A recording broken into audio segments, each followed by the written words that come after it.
Welcome, everybody, to the 12th episode of Sonic Talk. We got some special guests here. Now, normally we go ahead and have the interview segment after the news, after Comic Talk and what have you, but this time, we know you guys just like to skip right ahead, so it's going to be right here at the beginning.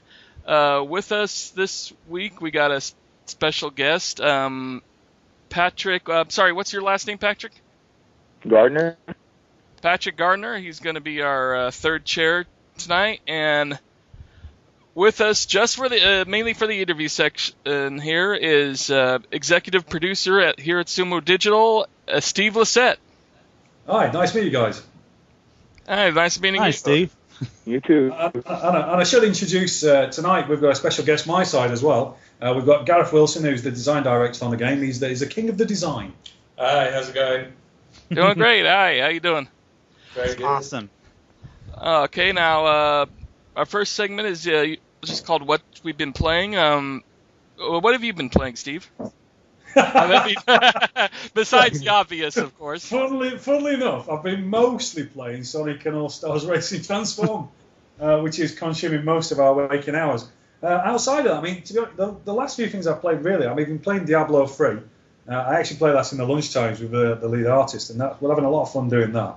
It's kind of good to dip in and out. I mean, what about you guys? What have you been playing? I've been playing iPhone games because I haven't got much time to do anything else at the minute. So I've been playing that, what is it, that fiendishly expensive free-to-play racing game, SRS Racing? Is that what it's called? Basically, it's a drag racing game. You just tap on the touchpad to change gear, and then you beat people, but it's free-to-play, and it keeps asking you for more money to upgrade your car and stuff, and I keep spending it. So we've been doing that. Been playing, loads of iPhone games, really. Just bits and bobs on there. Yeah, those free-to-play games end up being the most successful, just because they just nickel and dime you the whole time. They do totally. Yeah. I found I spent $10 on it. And if it had been $10 to buy, I just would not have done that at all. In my wildest dreams, I would have gone, no way am I spending this on this game. But yeah, they kind of creep up on you. Hey, Patrick, what about you? I've been playing Sakura Wars So Long My Love on the PS3, and I recently downloaded Dynamite Data from my Japanese account from the PlayStation Network. But there's a problem with my PS3. It kept dying on me. I think you guys are aware of the yellow light of death. Yeah, I just had that about 3 months ago. Yeah, it sucks. So right now I'm stuck with Sonic 4 Episode 2, and I played a little bit of my Dreamcast game. I played Fighting Vipers 2 with my cousins and stuff, and yeah, that's basically it. That's all I've been playing. Yeah, Patrick's a pretty hardcore Sega fan. I mean, not too many people around here are playing Sakura Wars, you know what I mean? How about, but believe me, I've talked to Patrick many times now, and yes. Yeah. What you been up to, Alex? Well, we just had the Dreamcast's 13th birthday in the United States, and so I've been playing mostly Dreamcast games. And mostly this new gem I recently uncovered called Super Magnetic Neo. Has anyone ever heard of that? Yeah, I've heard of that. I've heard good things about it. Yeah, it is a surprisingly fun, very, very, very hard hardcore platformer that centers around using north and south magnetic fields to interact with jump pads and enemies and stuff. And it is a game that's pretty much built for speedrunning. I love stuff like that. I like the sound of that. And fun little fact about it is that it comes from this developer called Genki, which was founded by a former Sega employee who left the company in 1990. Genki. Oh God, what's the guy's name? I actually don't remember. It's not the guy who's in that Genki Rockets, is it? No, it's the guy. I know the guy's name, and it's completely gone. I think it's the guy I used to work with, actually. Oh, right, okay. Small world.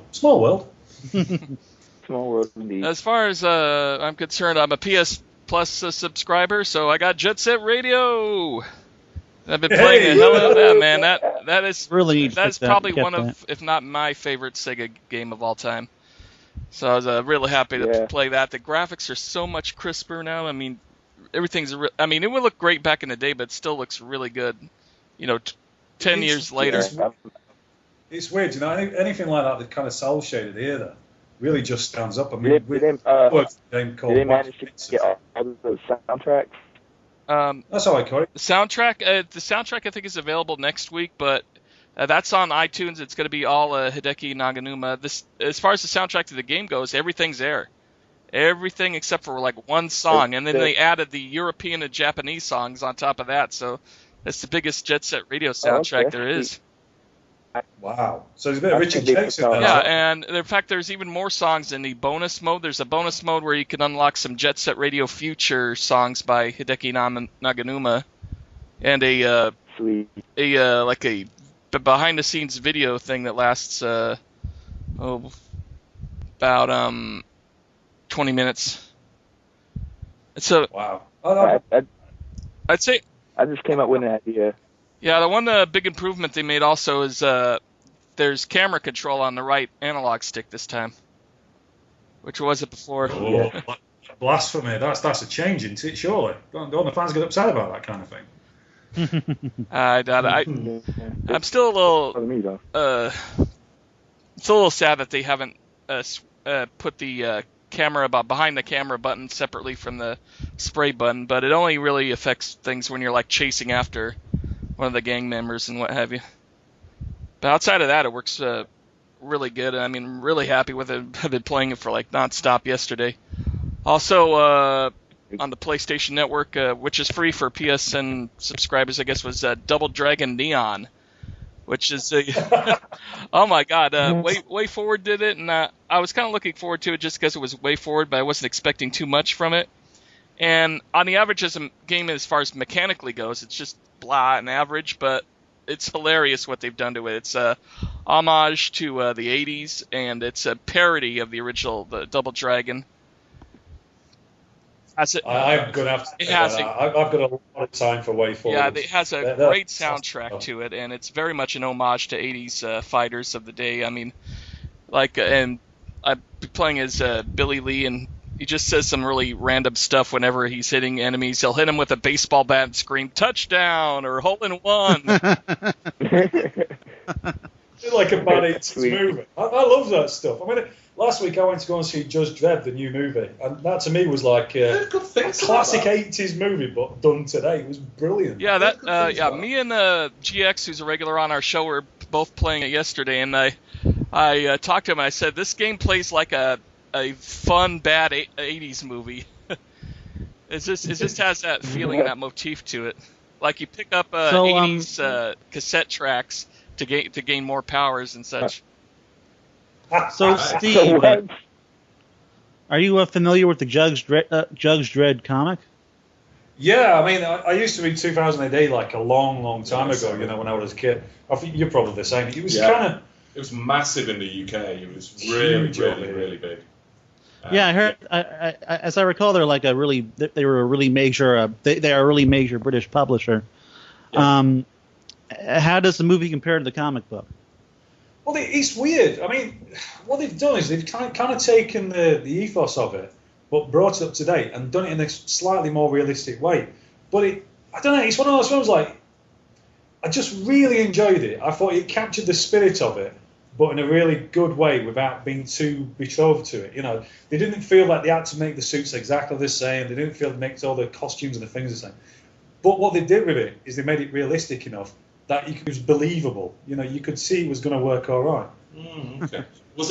Did it compare? Because I thought the new Star Trek was similar. Yeah, I'd sounding agree to with that. I really enjoyed the new Star Trek. I thought it was a really good kind of reboot, but it still kept the kind of What was the core of it was Yeah. there. Yeah. You could still tell the main characters, but they did it in such a way that you don't know how it's going to end because you're like, oh, it's all Well, scratch now. Yeah, Whatever yeah. you knew.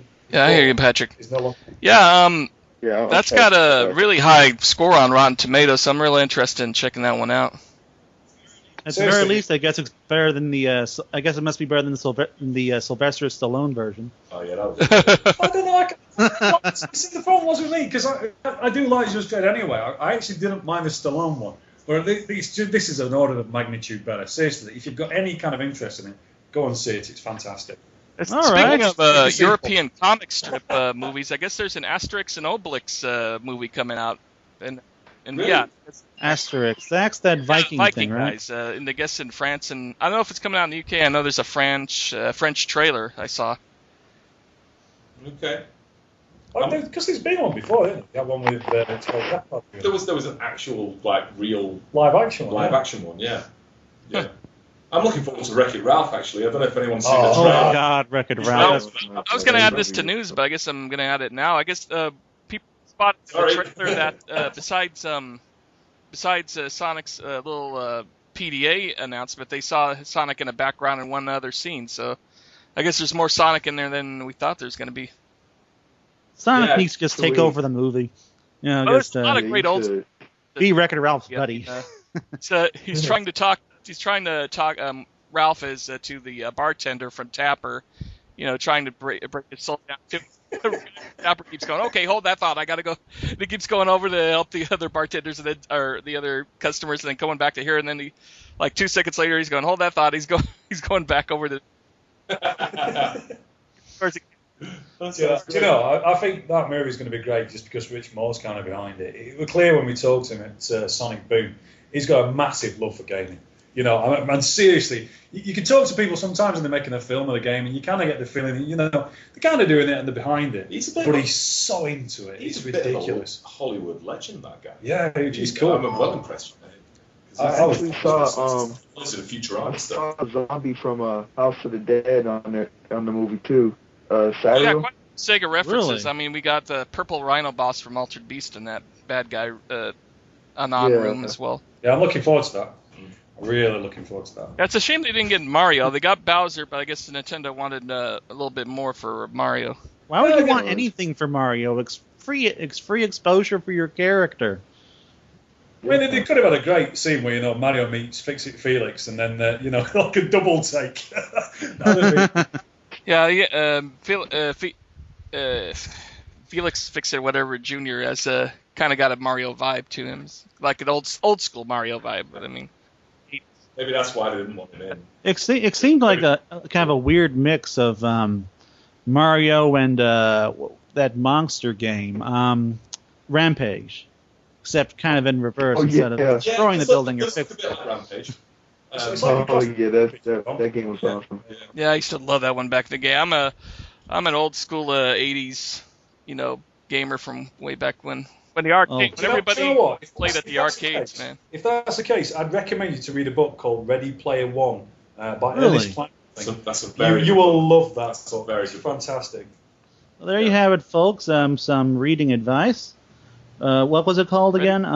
It's Ready Player One, and I think it's by Ernest Cline. It's all about Dungeons and Dragons and classic arcade games and kind of 80s music. It's fantastic. It's very good. Awesome. Oh yeah, there it is. I'm already looking up on Amazon. Cool. Yeah, and I would also recommend. Oh damn, I don't have it. The Ultimate History of Video Games. Of course, it's kind of pretty outdated at this point, but it has really good stories in it.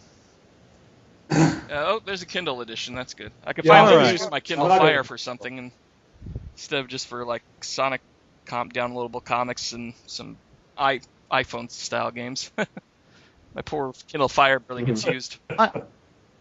I wonder, Steve, are you familiar with the Sonic comics? Steve and Gareth. A little bit. I'll admit to this. I'm not massively au fait with it. I mean, I've kind of touched with the guys when we've been at kind of Summer Sonic Boom, and I've seen the stuff there. But most of the time, I tend to keep my background towards the game side of things. Normally because, we don't really cross the games and the comics over as much. Well, not intentionally anyway. Yeah. Yeah. Yeah. But what about the British Sonic comics?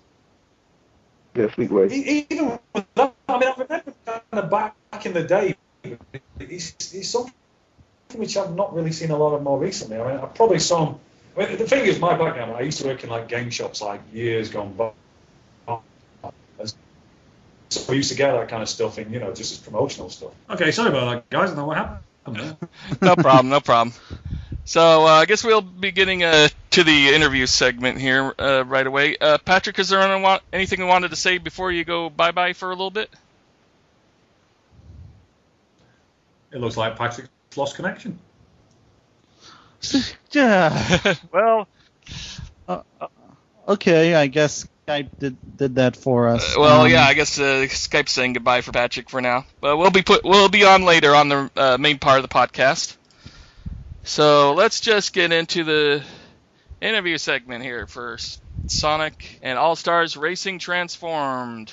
And okay, now Steve, doing physics for a standard racing game is challenging enough. How was it making proper physics for both boning, areas and flying areas in the game? Well, it's quite interesting though, because the original game didn't have any kind of real physics at all. It was kind of all real cheatedly done. It was more like a platform game than a racing game. So one of the things we did right at the very start of the project is we said, look, we want to put proper physics in, so we've got nice responses, the cars bounce, we can play around with handling, we can play around with grip. And the guy sat and worked on that, solid for about a month, just trying to get the whole handling, but under realistic physics.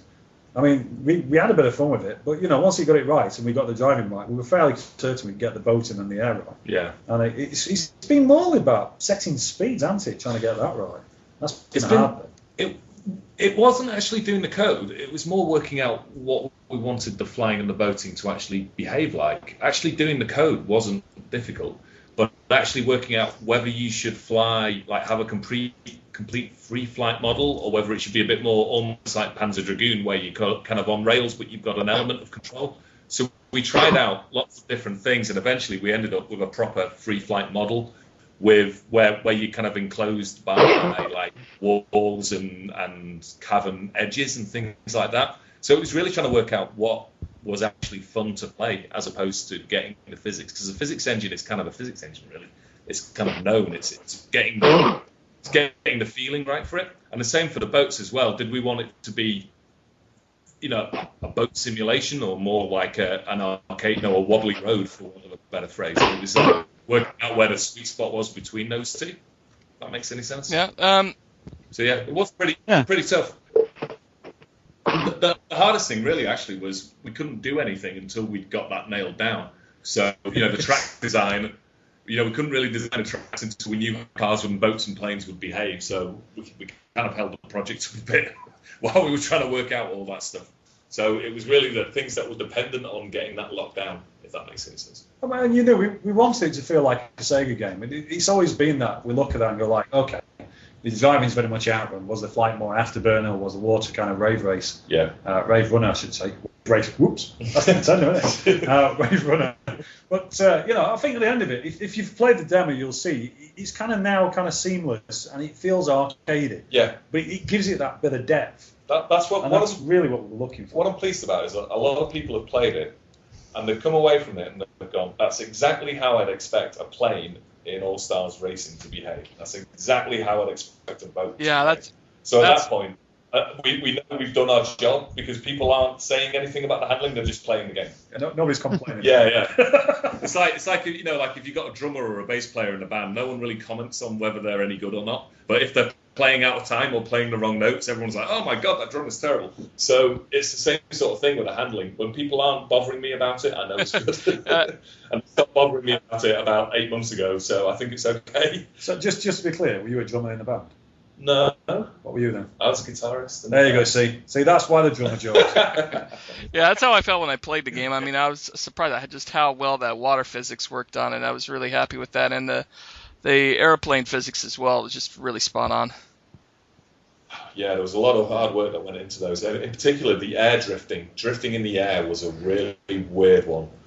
We realised fairly early on that we needed to make sure all the mechanics were present in every single mode. So at first we didn't have drifting in the air, and then when people played it, they were like, "Why can't you drift in the air? You can drift in cars." So we're like, "God, we're going to have to put air drifting in," and that was difficult because planes don't drift. That's not what they do. Yeah. Planes. How you work that in when that doesn't exist in real life? Well, we just had to kind of imagine what it would feel like to drift in a plane, and really what it was basically pull the camera out, so it was more like a swoop. swooping sort of feel. I'll agree with that sense. It does feel like a sweeping feel. Like trick planes can probably do something similar. Yeah, you'd think so. It's generally a loss of lateral control is kind of what a drift is, or with counter steering. So we kind of just approximated that. It's like a sideways stall. It is like a sideways stall. So that took a while actually. But it's cool though. Now you can do it. Do you know that you've seen like Empire Strikes Back and they're flying the Millennium Falcon sideways through a cavern? It always reminds me of that. I think it takes when you do it right. We took a bit of inspiration from an Xbox Live game called Skydrift. I don't know if you've played that. It's basically a racing game with planes, and they have this thing called knifing, where they put the plane like on its end basically, so you sort of could glide through things. So we looked at that and then sort of thought we want something a bit similar, and then tried to fit it in. But yeah, it took time. That was one of the hardest bits, I think. Okay, Nux. So, can you give us any details on the 3DS version? There'll be one. We're kind of slaving away to it right now. I mean, to be honest, it's one of these things. When Sega are ready to show it, I think we can talk a lot more about it. Really, for us, we're just trying to make sure it's got as much of the same kind of content you'll see on the other platforms, and make it as pretty as possible. The reason we've not really shown much in it at the moment is because we're just trying to get the frame rate kind of sorted out versus the visuals. Yeah. And we didn't want to show something which was misleading. So once that settles down, we'll certainly see if we can get some screens. There's other things as well where all of the kind of visual cues for when you're earning boost and when you're boosting and the weapons and stuff, if you just translate them straight onto a 3DS screen, they don't always work because it's a smaller screen basically. So we have to rework all that sort of stuff. So that's what we're doing at the minute to make sure that you can really see when you're drifting and boosting on a small screen. So that's what I'm focusing on. Steve's sorting the frame rate out. I'm sorting out making it behave properly. That sounds awesome. All right, now the question on everybody's mind, the most important question to ask on the Outrun track: is Flagman there, and will he be breakdancing? See, this is always what makes me laugh about these games, because you'll go on the forums or you go out and you'll be saying, oh, we've got this kind of water, we've got air and stuff like that. We don't care about that. It's so-and-so character. Where's so-and-so? And he's like, oh, okay. So I'll be honest, right now he's not, but it's something we are considering looking at. Okay, that was more of a joke question than anything, but still. I mean, the thing is, we actually do have a flagman now for the whole game, who is somebody who hasn't been a flagman before. And the big challenge has always been all about. One second, somebody's waving at me outside the window. Is that right? We're still on, Sky. Sky. Yeah, sorry. So that's People something. trying to find us to do some work, I think. Can you fix some bugs, Steve? So, but as I was saying, we've got this character in now, and we have to find a character who can fly, basically, and who can hover above the water and all that kind of stuff. So I think when we reveal it, people will be really excited and happy. But we're just in the process of making sure it works. It sounds cool. We got a brand new flag, man. That'll be interesting. Okay, Alex. All right. So there has been mention of in-game stickers which can be applied to the player's license. Can we expect to see some obscure cameos via the sticker system? Stickers. Oh wow! Now what can we say about stickers? We really haven't said much about this, but we can tease it a little bit. I think we aren't going into too much detail. But basically, what these things are, they are things you will earn and locate by doing certain things in the game, and you'll eventually build up a collection of them, and then you can use those to kind of customize your license, shall we say, online. So if you're a fan of particular things and you want to put that forward so people know, you'll be able to do that. Is that kind of like a Smash Brothers thing where they collect stickers and such? Well, the stickers themselves don't make a change to the gameplay. But they're just for kind of a customization. Yeah. We have something which does change the gameplay, but I don't think we can talk about that. No, not let's talk about that. They're not like stickers, as in stickers that actually go in little sticker books like in Smash Brothers. They're more like just like little badges of bits and pieces from the game and other Sega bits and bobs basically. But I'll warn you now, these stickers, you do have to earn them. Yes. They're not Some just of them given are really to you. hard. And there's some really cool things you've got to do to earn them. There's one sticker for getting every other sticker in the game. I think you just said Sega Bits outside of our without meaning anything on our website. I have to take a drink for that one. Sega Bits and Bobs, that's the first. Have you got a large bottle? We might do this for a while. Are you going to be revealing the entire roster before the game comes out, or will there be some unknowns that will be revealed as people play the game? This is a difficult one for us to answer, really. It's more of a Sega kind of question. Yeah. They decide, when they want to reveal a character and get some new kind of people interested in the game. I think there's going to be at least a couple we're not going to talk about until the game's well and truly shipped, though. There's one very cool surprise which we're not going to talk about until the game's shipped. Ooh, really cool surprise. Awesome. So you just realized what it is, haven't you? Are we not saying that before it comes out? No, That's a secret. No, of course, that's a secret. That. Love surprises, though. We'll keep that one. We'll keep that one secret. Sega. And Alex really wants Sega Sanshiro. He's been up on arms about it since like April. You and But you did use Nike, so that was my top character, and you did use Joe Musashi, which was my second character. So you're doing pretty good so far, guys. Yeah, we're real happy campers on this end.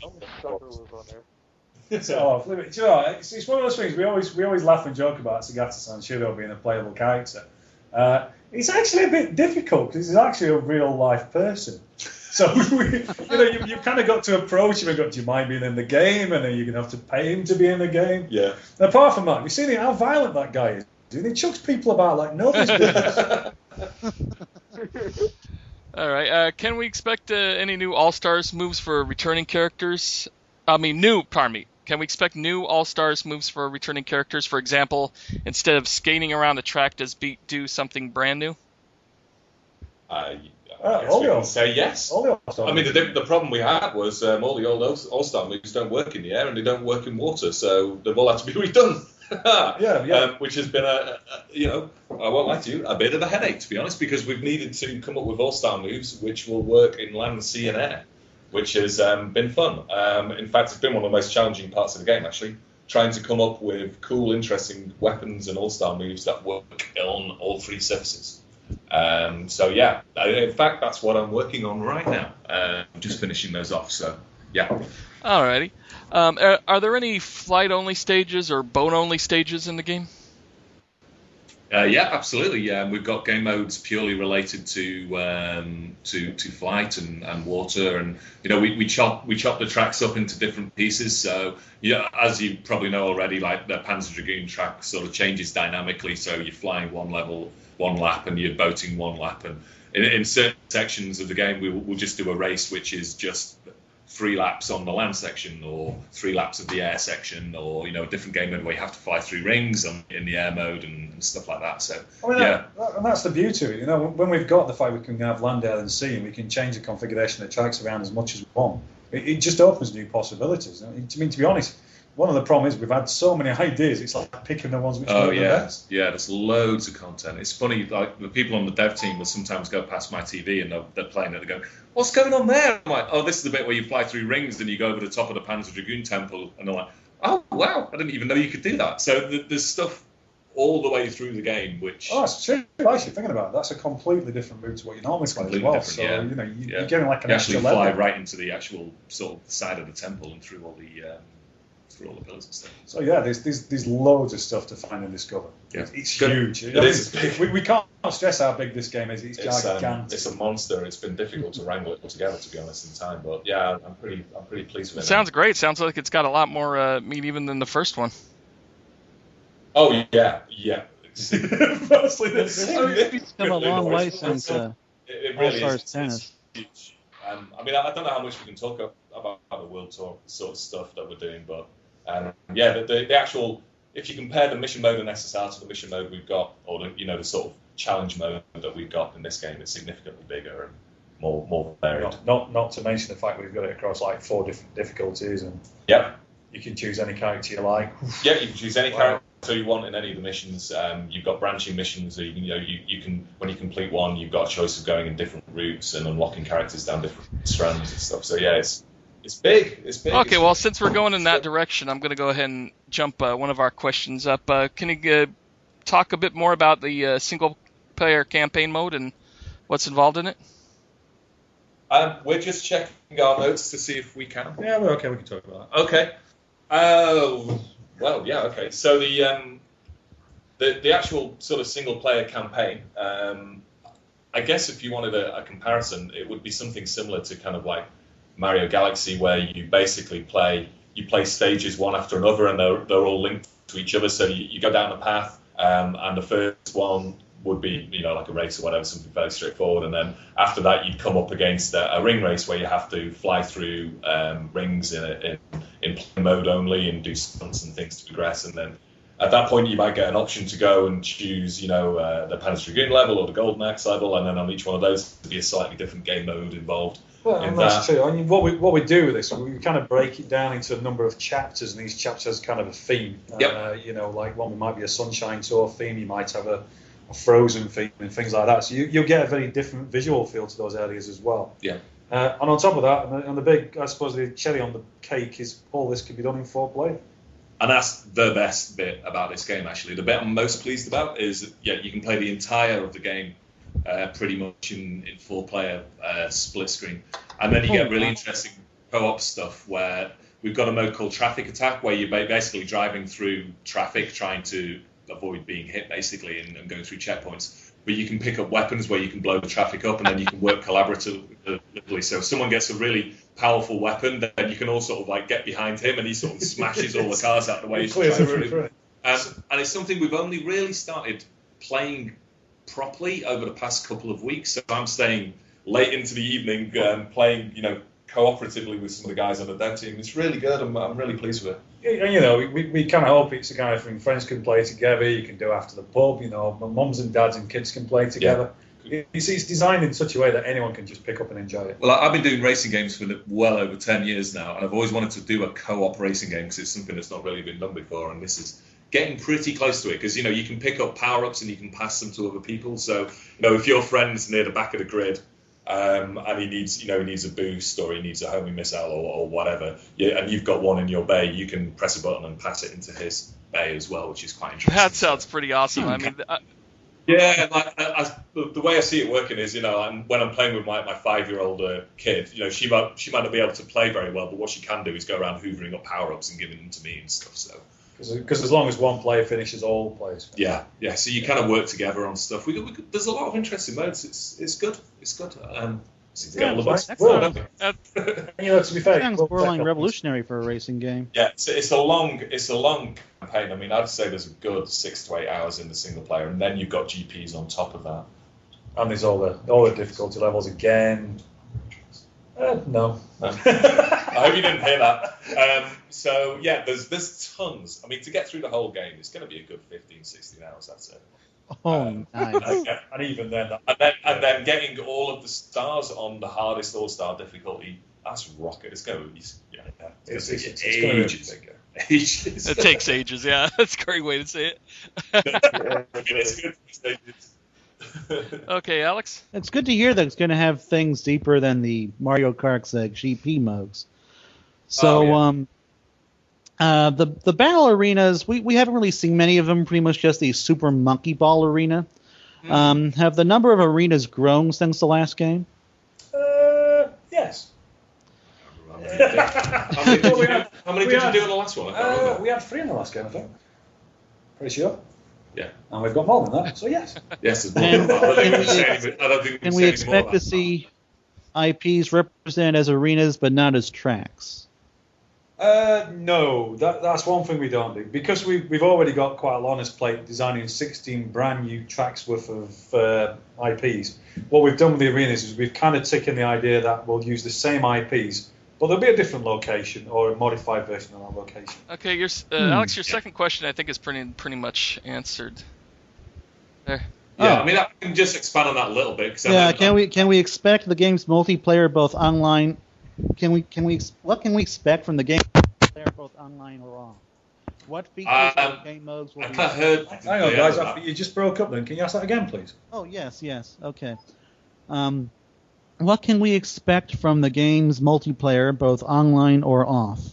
What features or game modes will be offered? Okay, well, we can talk about online first, I suppose. It can be fine. There's no problem. We've got a kind of it's kind of a playlist-based, almost kind of Halo or Call of Duty style kind of competitive mode. So you've got basically 3 different playlists that you can take part in. Each one of them, you've got like a ranking score that you earn points on if you win. You lose points if you get beat. And you can play races. There's variations on races where there's one called Battle Race where you've got lives basically, where every time you get shot you lose a life, and when you've been shot 3 times you're out. There's races without power-ups, because I know a few people were keen on having races without powerups. Straight racing. Pure race. Yeah. We're still debating the name on it. And what else is there? Yeah, you can do battle mode online. You can do capture the chow online. No, not too much details on what you can do. Right. What we got lots of modes online. Yeah, we've got lots of stuff to do online. I mean, one of the things we said last time is we really wanted to kind of expand the online thing where we were. Mostly because at the end of it, we had a very limited time to get the online working, especially with some. This time it's been kind of key. We definitely wanted to get online working. We also wanted to make sure you could play online 4-player, so you can take a split screen group online. Yeah. That's quite important. Yeah. And there's a vast amount of game modes and stuff you can play online. And that's just the matchmaking. We also have a thing we call kind of custom game or party play, where instead of it being a lobby where it just rolls around and these automatic timers and you vote on what you want to play, you can actually just set up a private lobby, invite your friends in, and choose any of the game modes, any of the tracks, and do whatever you want to do. Yeah. And All-Star Moves work online as well. Oh yeah, All-Star Moves do work online. They do. That was fun. Yeah. So yeah, they're working online. And they're interesting, at least. So yeah, we're still working on those and getting them all finished off. Yeah, that's great to hear, because I know last time they didn't have it online, basically because it became a cheat for the people who were playing poorly. They were getting kind of rewarded for that. So that's great to hear. As I recall, couldn't be included last time due to lag issues. Oh, okay.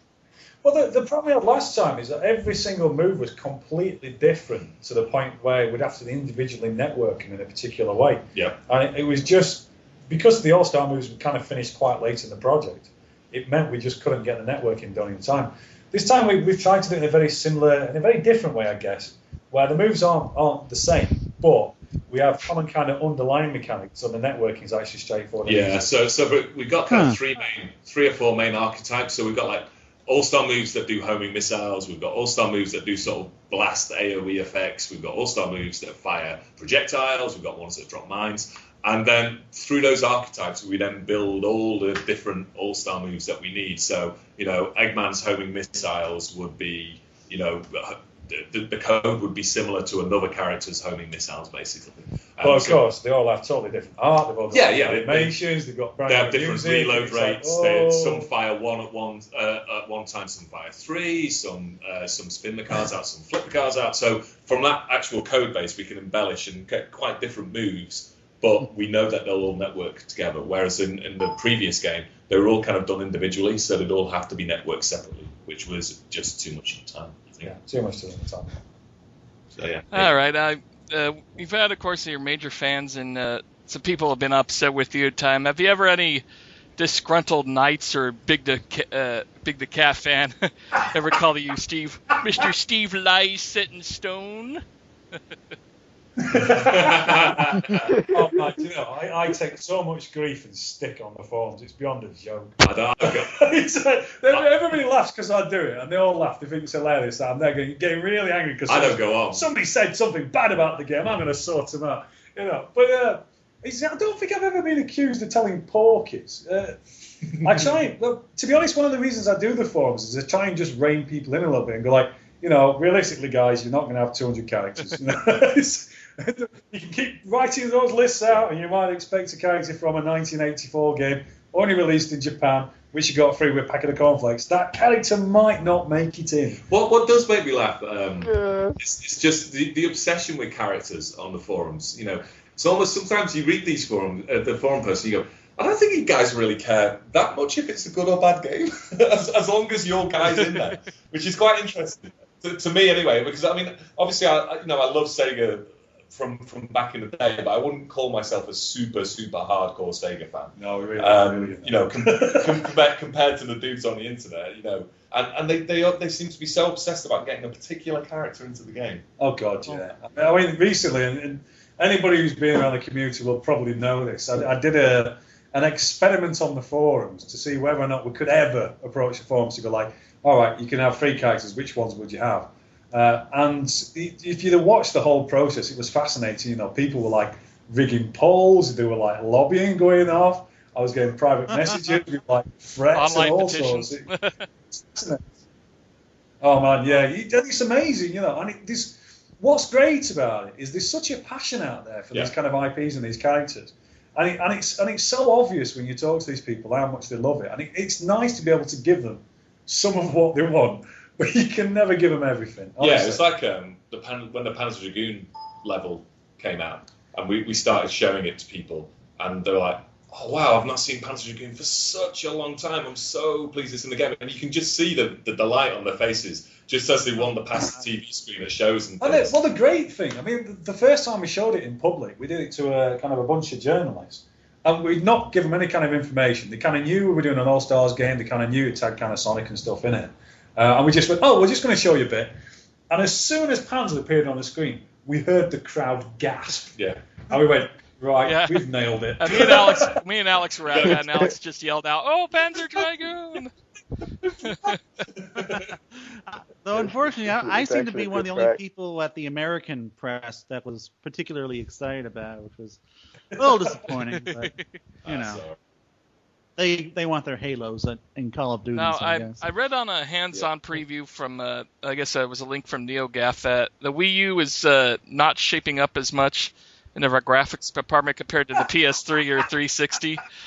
Oh God! I am taking this one. Yeah, please I'm do. so taking this one. So this is the most really overhyped story of all time. this is hilarious because we've been watching this kind of develop, and what actually happened is I think the Wii U was kind of shown behind closed doors at Gamescom, and at that time that build was about 2 or 3 weeks old because we were so busy just getting stuff done we couldn't actually get a new demo together. And the ironic thing is now is the Wii U version's probably the best looking one, the one which is most developed. The hardware now we've got to grips with it is really kind of give us the ability to do all kinds of things. Yeah. And so every time we go out there, we see like people going, Wii U's going to be terrible, it's going to be awful, it's going to be Lycett bad. says the Wii U This is it.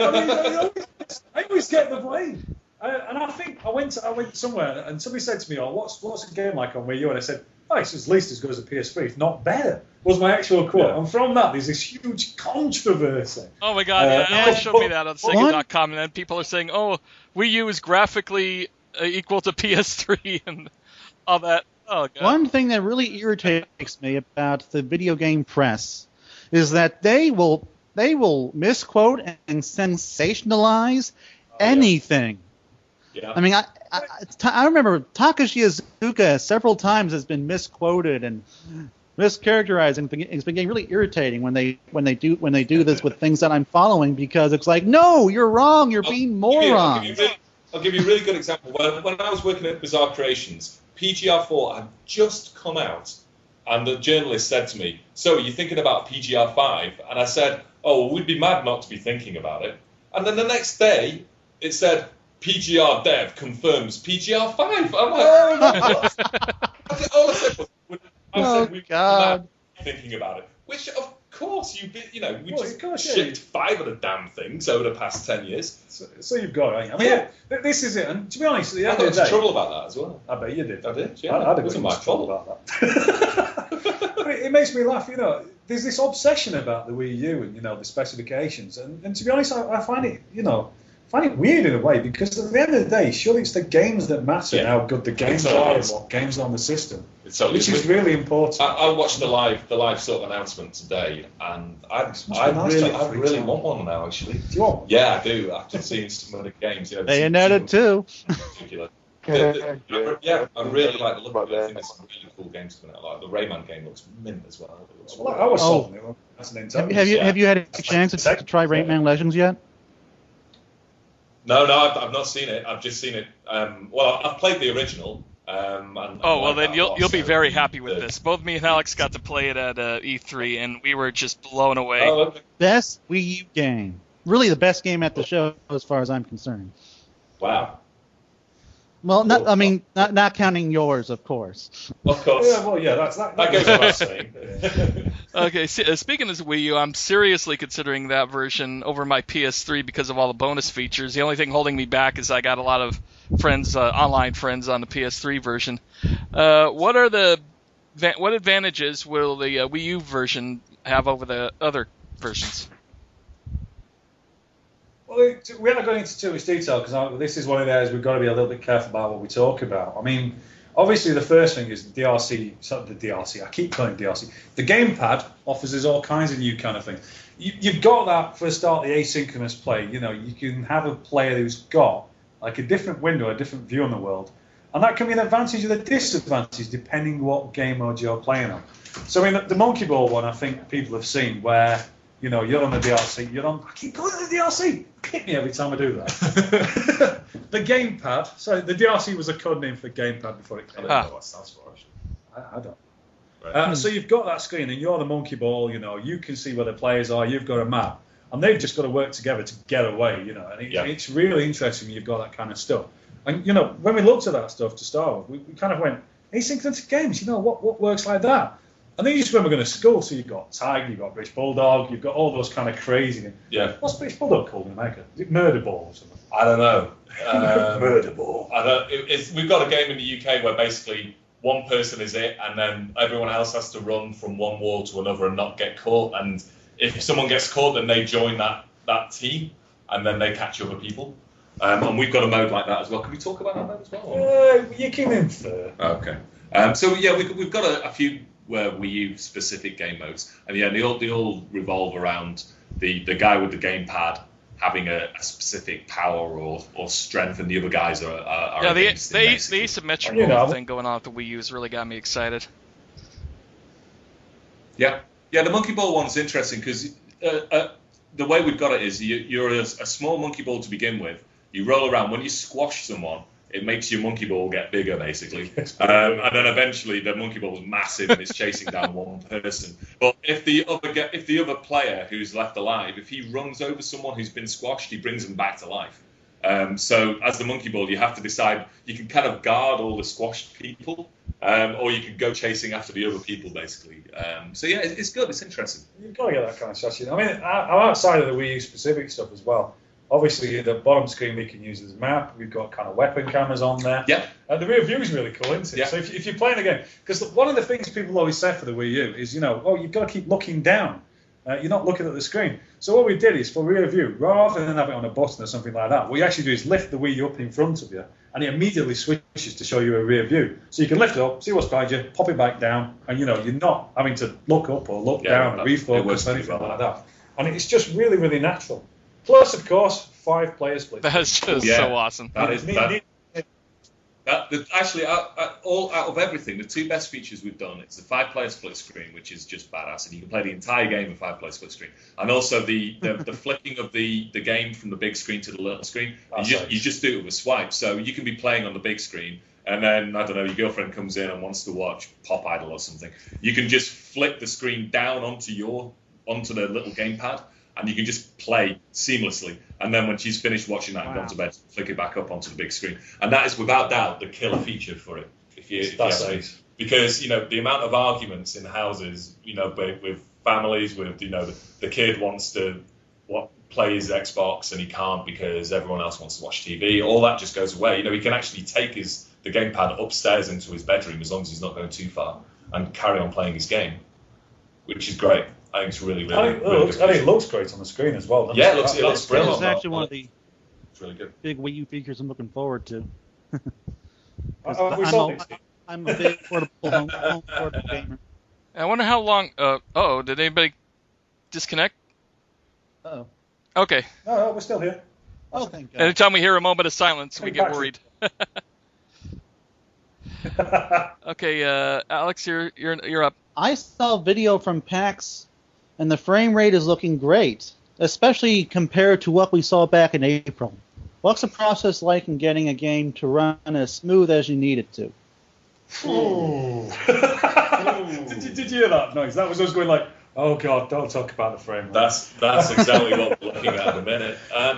It's a combination, really, of looking at what you've implemented from a code perspective and trying to make it better and more efficient, and then looking at the art and basically removing things that you don't see very often or are too detailed, because the artists, sometimes they get a little bit carried away and put massive textures and on an object which is just millions of miles away. And so it's like whenever you get on the screen, it's like 5 pixels big, but it's like 10K texture. Yeah, like, what? You just need to be careful and just go, you know what, we can spend some of the resources on the big monkey temple, but maybe the birds which are flying away in the distance, they don't need to be, not even there. Sometimes we'll go, you know what, we don't need this. You can't even see it. Just remove it. And it goes around. There's other things. Sometimes the way the tools work, set the design up for the levels. Maybe we've got too many things in the level. There's too many pickups. Yeah, that's what a lot of my guys are doing at the minute. They're going through and just making sure that when they're triggering events, they're doing it in the most efficient way. Sometimes they get carried away and have an event, a trigger linked to a trigger linked to a trigger linked to a trigger, and that's very inefficient. So they get told off by the programmers for that. So it's just lots of little things everywhere, really. To be honest, the frame rate, if it's bad, is usually like a death of 1,000 cuts. There's just lots and lots of small things which you want. It's never one big thing. Yeah. And you just optimise and just chin it down until you get to the point. Yeah, physics sometimes causes problems. The water. Yeah, the water. Oh God, the water. Yeah. The water has been optimised, and again, you've got to be careful there, because if you optimise it too much, it just becomes, it doesn't look like water anymore. It looks like a wobbly road sort of thing. So, yeah. It's just a lot of clever guys, much cleverer than me. I don't get involved in it. Actually, working out where they can save wizards, save time, really. Coding wizards. There's no real. Well, I mean, just one last thing on this. Actually, having a good tool to tell you where your game's being slow is very helpful. So you can load up the tool and go, oh look, we're spending all this time in physics, or we're spending all this time in animations. I'll be honest, this week we've had what I can only describe as the most boring graphs ever sent around the room. With each one of the levels of frame rate over time, and these graphs are bobbing up and down around like a desired line. And you just look at where it's gone slow, fix that, and eventually it's all under the line, and your frame rate's fine. Yeah. Graphs. See, graphs are boring. Yeah, and then it also gets fun, because then you've got to make it run at a good frame rate in 4-player split screen. Or even 5-player split screen on the Wii U, so you have to make it work and that. So the Wii U doesn't. There's no sacrifices in the Wii U version, or to get graphics running on an extra screen. With everything else, I mean, it's the same again. You will need to do something to make sure you can render it 5 times. But you've got to look at the Wii U hardware and realise it's like 7 years newer than anything else. Yeah. So we have the benefit that it's a lot more. Just the sheer amount of extra RAM helps. Lots of RAM is definitely. You don't, trying to draw 5 viewports simultaneously on 256 meg or 512 meg would be tough. But the fact you've got a whole gig of RAM hanging around does help. Yeah. Awesome. Particularly when you built the game for 512 meg machines. So having double available on the Wii U just really does help a lot. Opens new doors. It does. So Richard Jacques is obviously remixing the best Sonic song ever made. Can You Feel the Sunshine? Will there be other cool remixes for the game? Well, I hate to break this to you, but I don't know why you've heard that, but it's not. Oh, I thought I read that in Nintendo Power. Really? All the music we've got in the game, we don't have Can You Feel the Sunshine. We've got. I mixed that up with a different Sonic R game. I mean, we've got on the seaside off the top of my head, I'm just got to remember this. That's me, I think. We've got You Can Do Anything, which of course is from Sonic CD, but not the American version, bizarrely, because that's Sonic Boom, obviously. And we've got Everyone Super Sonic Racing. I think we chopped that. Oh, okay. So someone must have gotten that mix. That would be me. Yeah, that would be you. The Sunshine. I mean, I used it in all kinds of trailers, and it's in the arcade version, the original ASR. But not this time, sorry, no. But Rich has been great this time. I mean, what we did is we sat down at the beginning. We looked at all the tracks. We picked what we felt were iconic music. But one of the things we have to do is to make sure the music works, because it's dynamic. And basically, the music will change as the tracks change, as the cars transform, and things like that. We have to pick music which will sit together. So if one's massively, massively fast and in beat, and tempo than another piece. When you do that transform, it sticks out like a sore thumb. So all the music's been picked specifically to work. We've picked stuff we think is iconic. I mean, if you've heard the Panzer tracks, I'm sure. You've probably heard the Monkey as well. Yeah, you've had Flight, as I recall. And everything's had a slight contemporary twist. You know, we've tried to bring it up to date a little bit, but whilst being respectful to What's great about Richard, well, there's two things that was great about picking him, because obviously, you know, when we decided what to do the music, we get lots of people, you know, offering to do music for us. And firstly, the fact that he just knows everyone at Sega and he knows everything about Sega is just brilliant. And you can talk to him about, you know, Jet Set Radio and go, oh, wouldn't it be great if we could do this? And he'll go, you know what, I've probably got the original of that kicking around on a DAT somewhere, which is just brilliant. Like, he's got all that. And he knows all the composers personally and stuff. Yeah. And then secondly, I just love his production. The way he produces, it's got like really high quality sheen to it. Without it sounding poppy, you know, or like it still sounds like video game music, but it's such high quality production. It's the sort of thing. I'm not one for really listening to video game music in the car or something, but this is something I really do think I could listen to.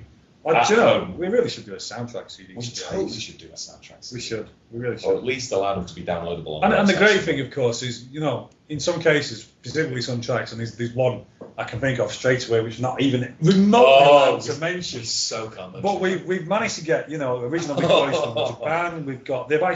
They've had to go out and remaster and get old DAT tapes and unformat, you know, the kind of really old analog kind of stuff. Get it into digital, get it across so we can remix it and bring it bang up to date. So there's going to be some music in this game that you've not heard for a while, which are real fans. Really, really pleased. And with a real, you know, brand new shine to them. I think musically, this is way past anything That sounds we've ever awesome. done. So, it's really good. Yeah, that does sound good. And if you put it on iTunes, you know, we will buy it. I spent $30 on the Rhythm Thief soundtrack, so. You know, this is, I mean, I'm sorry about this, Kelly, but this always fascinates me. You know, I always wonder why there's not like a Sega store where you can get Sega soundtracks and T-shirts and hats. Yeah. People would love to buy that. I think they're missing out. Yeah. Nobody buys Free advertising. But Sega. All right, this is a fun question for me. During Sonic Boom, it was asked by the audience what genre of game they'd like to see for another All-Stars game, you know.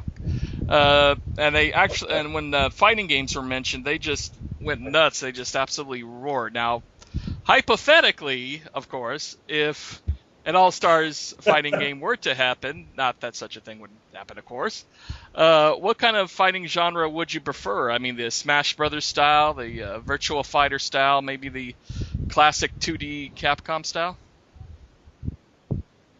Wow, you see, now this is my fault, because I think when I was on stage, I said, you know, we're almost done with this one. What would you like next? What about, and I stood in front of the camera, would you like a fighting game? Ray! Would you like a football game? You could hear that just... I want to do a football game. No, it's a bit... They probably were confused if you meant American football or soccer. Like, does it mean soccer? It's funny, though. To be honest, it's one of those things that we constantly talk about doing a fighting game. You know, it's working out how it would work, because it'd be so difficult. You've got to think you've got really small characters versus really big characters, and you'd have to find some way of leveling that. Yeah. I mean, we've joked about like a mech-based virtual-on style combat game where you could just chuck him in huge virtual-on style mechs, and then like Sonic pulls Eggman's arms off. Because it's a mech, you know, similarly to me, I don't think I'd want to copy Smash Brothers. You know, I think, oh god, this is going to be controversial. I look at something like PlayStation Battle Royale, and you know that kind of game's being done. And to us, I think we'd like to try and do something a bit more unique and a bit different. I think the thing is as well is we've got to be careful when we're picking genres that it's something that will have broad appeal. I mean, you know, for the hardcore Sega fans, but you know, a tennis game or a sports game is something that will appeal to families as well, and a racing game is as well. So whatever we choose, you know, we are always thinking about the next game. We need to make sure that it satisfies the hardcore and is also something that people that don't know who Segata San-Zero is would actually still want to buy. I think that's the difficult thing, really. Because, you know, one thing I'd love to do is just basically do a load of like 2D style sort of shooter, side-scrolling kind of mini games all mixed together or something like that. So like a best of saves. Yeah, you know, so like you a could, space area level. yeah, so you know, you could have Sonic in Streets of Rage or something like that. You know, I just think that'd be brilliant. But we've always got to make sure that, you know, for this thing to get greenlit by Sega, it has to make some money because unfortunately they're quite expensive to make these games. So yeah, they are. We just need to make sure that whatever we do is commercially viable as well. Yeah, something which catches everybody's imagination. Yeah. It would seem to me that the Power Stone formula would be perfect for an All-Stars game. Oh, that was I a agree great with you. game. That. I love that game. I played that game to death, back in the day. I totally agree. It's a funny thing with Power Stone. It is so. That's the deep question. Something more like Power Stone as opposed to something like Tekken or something like that. I think it's something that kind of arena based. A group fight. I think you've got to have something you get 4 players. Or Yeah, Power Stone's. I'm sorry. Yeah. No, I was going to say that's if we did do a fighter, I think it'd be something more like that and less like, you know, Street Fighter or Tekken. Sega Brawl Stars. Yeah. Yeah, that's the funny thing with Power Stone is it's so embedded in people that it's a Dreamcast game. People still think it's a Sega game when it's made by Capcom. Yeah, guys, I'm going to have to go because I'm getting emails after emails about things that I need to fix. So I'm going to leave you with Steve. So nice to meet you all. Thank you for being on the show. Okay, see you later. Alrighty, you're up, Alex. It's gone now, so we can talk about it. So you're making this game for a wide variety of gaming platforms. So what goes into making this game simultaneously across things ranging from, I think, 3DS to Wii U? I don't think there's an iPhone version confirmed. Yeah, 3DS to Wii U. Yeah, I mean, at the minute, the kind of platforms we've got going off, we've got Wii U, we've got PS3, we've got 360, we've got 3DS, obviously, we've got PlayStation Vita and PC. And when you look at the kind of spread of power across those systems, it's actually quite varied. And you've also got to take into account things like screen size and audio abilities and kind of online support, and just try and support every single one in a way which is complementary to what it's actually got. So it's quite a challenge. You know, you've got to look at something like there's got to be 3 different levels of graphics. You know, we kind of look at HD, PC, Wii U, and 360 and PS3 have a very similar graphical level. The Vita, because it's on a smaller screen, we can look at that as a different graphical level. We can actually cut it down a little bit, but not massively. And then 3DS is obviously different again. We've actually got to make it work for the hardware. But the challenge there is because it's in 3D, you've also got to design it in such a way the 3D works as well. You know, lots of really contrasted colours don't work particularly well because you kind of get a ghosting and after images. So what we try and do is we try and split off art as needs be for each platform, even though it has like a common core base. And then we produce a series of LODs for every single art asset in the game, from the very top platform right down to the lowest end platform. And we can move between those LODs in any platform in any way. And, you know, and sometimes, in fact, you know, on HD, on PS3, you know, we might actually use some of the Vita assets in split screen. Just because once you've got 4 screens and it's smaller, you can actually drop the quality. And that helps us keep the frame rate up as well. So it's all about balancing all those different art requirements and CPU powers against, you know, what the final game needs to run like. Yeah, one thing that was really impressive about the last All-Stars game was how consistent it was from everything from the DS to the 360. We purposely try and do that. I mean, our goal is really, if you want to buy this game, regardless of system you buy it on, it's the same experience and it's got the same kind of content in there. You know, sometimes things have to change, be slightly different, but wherever possible, you know, you want people to feel like it doesn't matter which version they buy, they're going to enjoy it and have fun anyway. All right, I'm going to divide this next question in 2 because I think it deserves 2 answers. What is your favorite Sega racer? My favorite Sega racer? Oh, yeah. Right, that's easy. It's Outrun 2. I don't even have to think about that. Does that bad? No. No, that's good. Outrun 2 was one of the best games to come out of Sega in the last decade. So that's a good answer. And what is your favorite Sega IP character and why? Oh God, no, that's difficult. Well, feel free to say Nikes.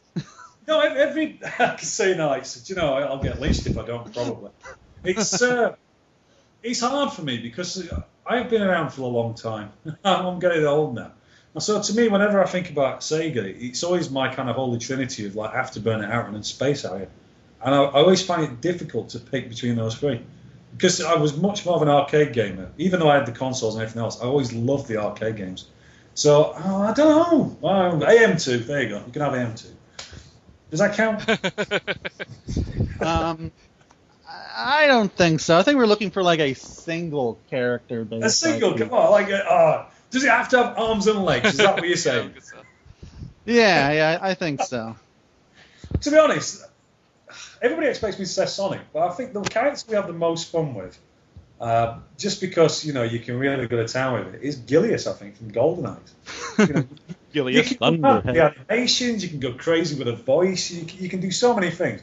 And what I wanted to do, and especially when we're looking at this game, is when we're trying to work out what Gilius's vehicle were, I wanted to kind of reference, the giant turtle you fight on the back of and the huge horn. And so we went, oh, right, how can we even possibly do that? And that's why we came about this kind of idea of a Ray Harryhausen kind of magical creature, which transforms using Gilius's lightning magic. And it just allows you to go mad with just creative ideas like that. It's brilliant.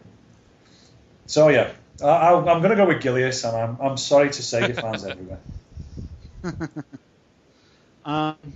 Now, is there anything you couldn't use in the game that you'd like to add in a third All-Stars title?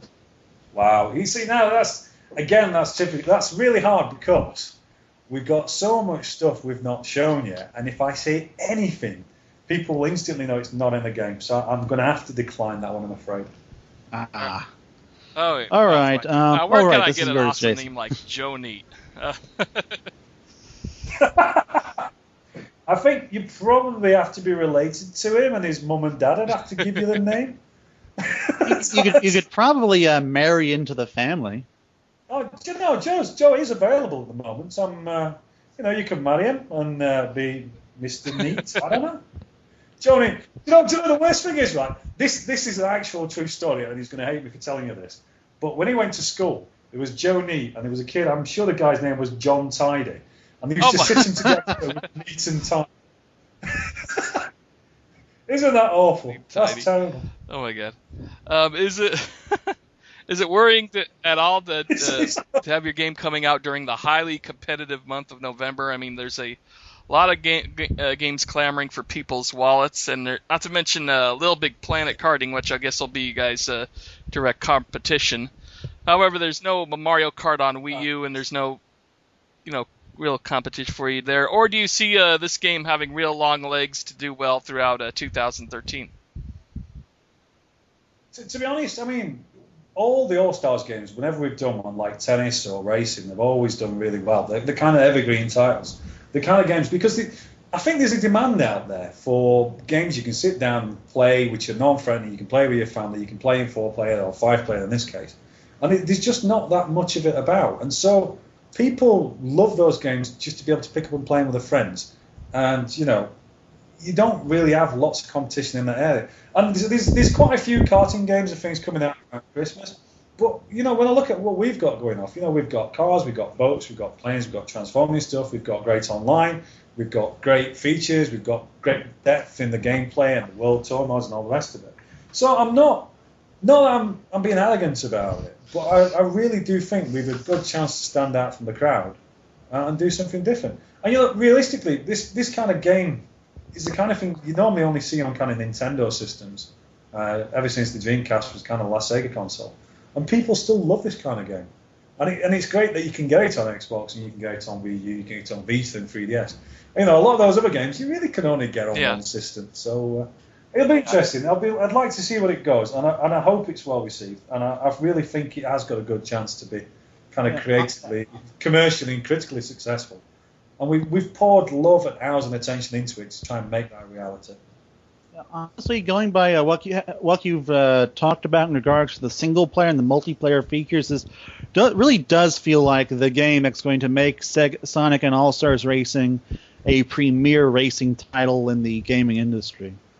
I mean, and this is the truth of it. I'd like to think that, if there's a box you need to take to make a racing game kind of positive and successful and appealable, that we've really tried to tick every single box we've got going. If anything, do you know what I'd love? What I absolutely love is if when I see whatever the next Mario Kart is, they've nicked an idea of us. That would be. Oh, I doubt that. Next Mario Kart game is going to be going to have the same kind of 4 new track courses and the 4 remade track courses, maybe some more online features, and that's how Nintendo's been operating for a long time. I don't expect there'll be innovation. The criticism of Mario Kart, because it's a fantastic game and I love it. But I think in a way they're kind of trapped in a little way by the success. Anytime you try and change the formula, you look at something like Double Dash, and the fans react quite positively to and in a way it's kind of good where we are because we've got a game out there and we've got like a cult following from it.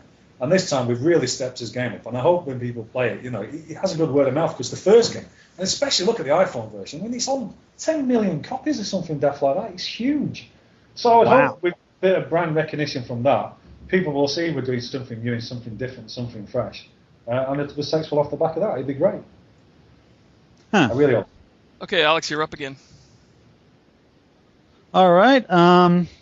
Now then, the lineup of IPs in this game range from the arcades to the Dreamcast, but we're not really seeing a lot of recent Sega games like so far. So will more recent Sega games like Valkyria Chronicles, Yakuza, Bayonetta, and Rhythm Thief have any kind of representation? Okay, so the problem with a couple of those is they weren't actually out when we started. Rhythm Thief, yeah. So Rhythm Thief. Rhythm Thief specifically, I mean, they probably developed that entire game while we were still getting all our grips on the pre-production. I mean, the thing we've got to be careful with, whenever we do a game like this, we have to make sure that the characters we pick and the kind of locations we pick kind of gel together and work as a whole. And we also always have to keep one eye on the age rating. So if a game is kind of considered too violent or too gory, too evil, a bit too adult, then we will probably shy away from that character because we want to keep the age rating down to, kind of an E10 plus, something like that. So, yes, some of those characters are probably not going to make it to the roster, and we do try and keep a kind of very classic Sega feel to these games, just to keep them approachable and friendly. But who knows? Who can say what's going to happen in the future? And are you just using voice samples from previous games, or will there be any new sound bites from the newer voice actors? One of the reasons we try and recycle voice samples in some cases is because trying to get an entire cast of this game. I mean, we look at the roster, we've got something like 29 characters, depending which platforms you look at. If you had to record all those voices, and there's a lot of voice work in this game, and localize it, it just costed a huge amount of money. On top of that, when you look at certain characters, the actors are no longer available, or they're out of contract, or they just simply can't recreate the same voice they did, in some cases up to 15 years ago. So we try and reuse voice wherever we can, but obviously some cases we one second, the food's just arrived and now they need the money. It's true, but we've got to make sure. But we do record new voices where we need to get new voices. I can think of a half a dozen characters now we've got brand new voices for, just to get it in. And it's a balance of making sure the budget's spent wisely on VO compared to just making the rest of the game shine. And it's a tricky balance tonight, but it's something we just have to do. All right, well, thank you. All right, well, I think that's everything. Thank you so much for being on their podcast. I really appreciate it.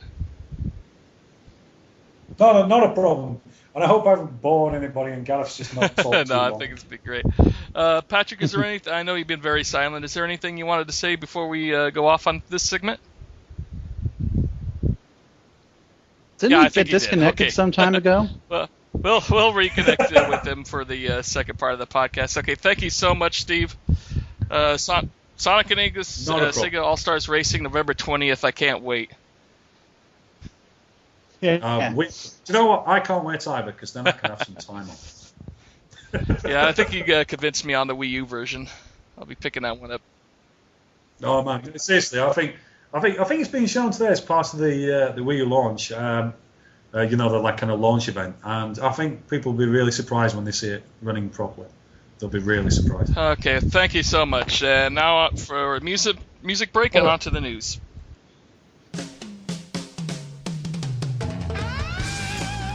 Hello, my name's Big because I'm very big. Do you like fish? Me too, but Sega fired me, so I need monies. Come down to Big the Cat's, that's me, place in the jungle of the mystic ruins near the old Echidna Temple, and I'll sell you some fish. I got all kinds of fish. Big fish, little fish, goldfish, silverfish, but you don't really want those. One fish, two fish, red fish, blue fish. That's from a book. It was very hard for me to read. I've got a special deal going. Give me some monies, and I'll give you a fish. Give me more monies, and I'll give you 2 fish. Remember, wait, I forgot. Oh! Remember to come on down to Big the Cat's place in the jungle of the mystic ruins near the old Echidna Temple. Come and say hi to Froggy. Froggy, where are you? Oh no, not again! You dog frog, I should have shown you for frog legs.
Welcome back, everybody, to Sonic Talk. Hey, I thought I was still hosting. You are, but I wanted to say that. Okie doke. Well, now it's time for the news, and Patrick will be with us for the rest of this episode as long as Skype holds out. That reminds me, before we move on with the news, I wanted to introduce everyone to Patrick properly, since he kind of got overshadowed with the whole Steve Lycett thing at the beginning. Yeah. Patrick is known as Cory Maru on Sega Bix. Patrick, why don't you tell us a little bit about yourself? Well, it all started when I was 4, and that's basically like how I got into Sega. My brother had a Sega Genesis, and my very first Sonic game was Sonic the Hedgehog 2. And so on afterwards, that's when I got really hooked into Sega with their new consoles and, like, the Sega Saturn, the Dreamcast, Game Gear, or whatever, anything Sega. I'm very hardcore when it comes to Sega. And you've been cosplaying a lot. Oh yes, cosplay. Oh, I'm a huge anime geek too. My very first cosplay was Sodom from Final Fight and Street Fighter Alpha. It was around like in, I think, 2008 at San Diego Comic-Con. And like when my very first Sega character that I cosplayed as was Agent G from the House of the Dead Overkill. It was around the time when Sega announced the House of the Dead Overkill for the Wii. I think in 2009, October 2009, I believe. I'm not sure about the date, but Yeah, it was March 2009, I believe. Yeah, or February. Exactly. And But and at this Comic-Con, you were dressed up as, I believe, G and Joe Musashi, and we got some pictures of you.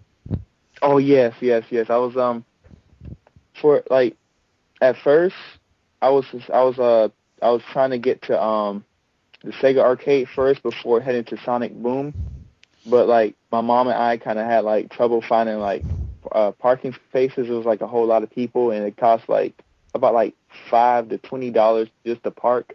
And I was like, I must like just cosplay as Joe Musashi for the Sonic Boom event. All right, now let's move on to the news. Jason. All right, and let me go back to our notes. Okay, with Sonic Adventure 2 approaching, Sonic Adventure 1 and its DLC have been cut in half. So now it's cost like, I think, $5 for just the main title. Pretty sure I already bought it, so it's irrelevant to me. Yeah, it's irrelevant to most people. Too. I mean, if you're holding out on buying Sonic Adventure 1, then there you go. But otherwise, most people have already I got it. an idea. Why don't you put Sonic Adventure 1 on the Vita, and then give it to us half price? Then we'll be happy. Not a bad idea. Yeah, but somehow incorporate the Chow Racing via Meep segment into it.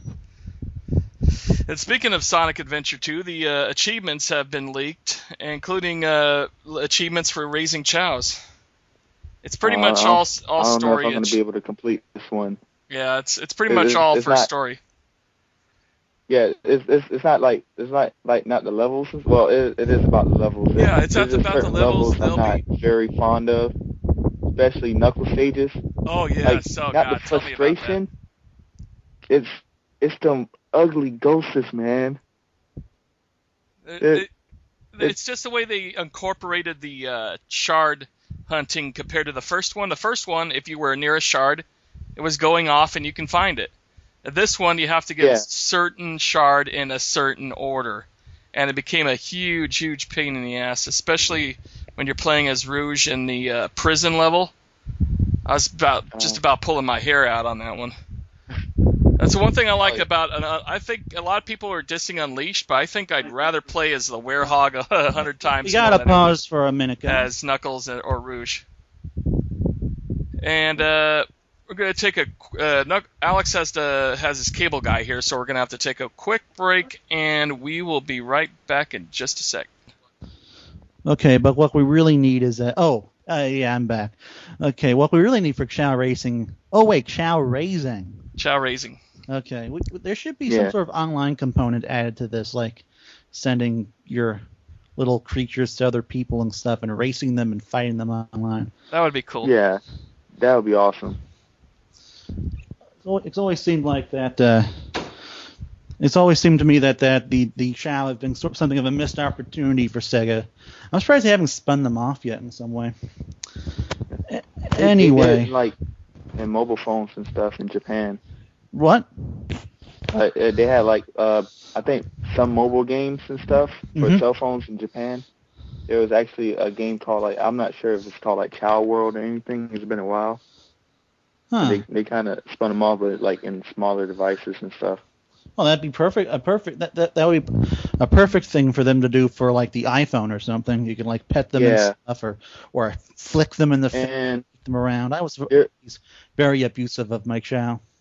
Yeah, and they had the Tiny Chow Garden. If they could have made a spin-off off of that for the Game Boy Advance, like maybe like add all the mini games on there. Yeah, I think so, because the people really enjoyed the Chow raising aspect of those games, which surprises me. Make some sort of Nintendogs type game with Chow.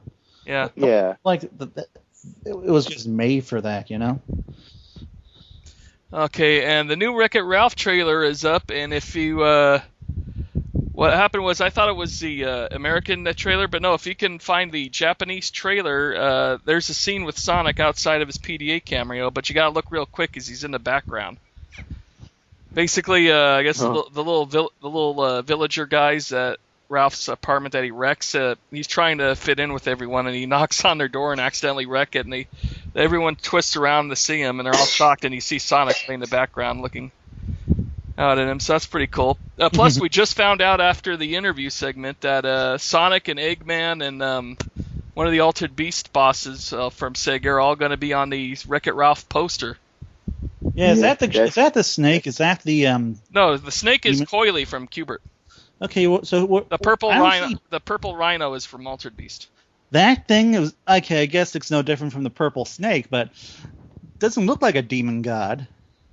Huh. Well, it's a purple rhino. I guess demons come in many forms, you know. But, I mean, that's pretty awesome news that we got Sonic on a movie poster.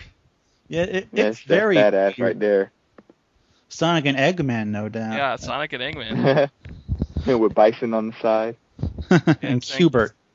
Q*bert's got a big part in this movie. It's a shame that they didn't that Nintendo didn't let Mario be used in this. It seems like such an obvious thing to do. Yeah. Also, a new Where's Waldo type book called Where's Sonic will be released sometime in October. I think in both the UK and I think the US. It's from Scholastic. The book seems to use a bunch of CGI stock art and I thought that the whole Where's Waldo craze died like a decade ago. Well, these are all children's books, of course. Where's Sonic? There's Sonic. It's the only blue hedgehog in the bunch. All right. And shit has gotten real. Ken Penders has managed to have Diamond Comics distributors stop delivering copies of Knuckles Archives Volume 3 to comic specialty stores. That just sucked. I read about that, man. I think he really needs to stop. Just stop. I suspect that Diamond Comics is probably just erring on the side of caution. They're not a particularly well liked entity in the comic book world because unfortunately they're a monopoly. They're the only ones that can take them through, except for newsstand. There'll still be newsstand copies and of course digital copies. It's kind of like Comcast, you know. They're the only thing around. So what you gonna do? Yeah. Yeah, it kind of sucks, but I'm surprised that I'm really surprised Ken was able to get it to go this far, you know, because the whole copyright thing, I just don't know how that can hold up. But I could understand him wanting to get, you know, his share of the, what do they call that, residuals, because royalties, I think is what it's called. Residuals, royalties. That's all that Scott Shaw wants. You know, Scott Shaw isn't trying to get copyright. Yeah. I'm with Scott Shaw on that. In fact, did you hear about the DC Comics Robot Chicken special? They had Captain Carrot and the Amazing Zoo Crew in it, and Scott Shaw didn't get a dime out of that, and those are his characters. But Robot Chicken, I don't think has to, because it's all being used under fair use. Well, kind of. It's a deal they made with DC, and DC has a contract with Scott Shaw where any of his characters that appear in other media, he has to get a small cut of that. Huh. And they haven't paid him anything. Well, so that sucks. Guess he has to sue them now. Yep. Crush 40 has a live CD heading out in October, and hopefully an iTunes version won't be too far behind. It's I guess me or am I the only one who doesn't really care for Crush 40 stuff outside the video game things? I think they're all right. I really enjoyed them at Sonic Boom. I was having a blast listening. Yeah, they were cool. Boom. Of course, Gioli's really, really energetic whenever he gets on stage. He has a lot of fun with these kinds of concerts. Oh yeah, man, he goes crazy. You can tell he really enjoys it. I wonder, does he live in Japan, or is he? I know he's got a pizzeria in Newport Beach, so I'm wondering where exactly he lives. Oh, it's Gioli's Pizza, huh? I thought his name was Johnny. Might have some of that. I really don't know. I have difficulties remembering the names of the Crush 40 people. I'm pretty sure I could swear it was Gioli, or maybe it was like Johnny Gioli or something. Maybe I'm misremembering it. I'm gonna go Google them now. Let's see. Anyway, while he's doing that, more news. We're going through the news real fast here. Oh yeah. A human parody of Sonic will appear in a console war anime series called In the Center of the Blue World. I've constantly tried to get this up on the Sega Bits front page, but I have difficulties writing it because I got to take a look at the at some scanned graphic novel pages, and Nintendo is very obviously the bad people. Mario's like engulfed in flames and has this evil-looking pet lizard, and Luigi is this kind of evil-looking guy munching on mushrooms, and Donkey Kong is this massive monster. Just this is being done by a Sega fanboy or girl. I forget the author's name. Yeah, Johnny Gioli. So we were both right. Yeah, but at the same time, and we've got human versions of Sonic characters. Tails gets cut in half in like the opening bits of the comic. You know, it has things that you would expect to find on DeviantArt, but they're making it into an anime apparently. So I really don't know what to expect. Didn't they? Wasn't there a character that looked like Ario from Puyo Puyo? Oh, I don't know. I know that the characters I've seen so far are Sonic, Tails, Opa, Niel from Phantasy Star. This weird guy with a pole. I really have no idea who he is. And what was the last one? Damn it! I have to go into Sonic Stadium now. It was a female character, I think. I think that's her. She has like this little short haircut with the ponytail on the back. Ah, dang it! It's not on the front page anymore. Oh, there it is. Come on, where to go? Come on. Ah, yes, there we are.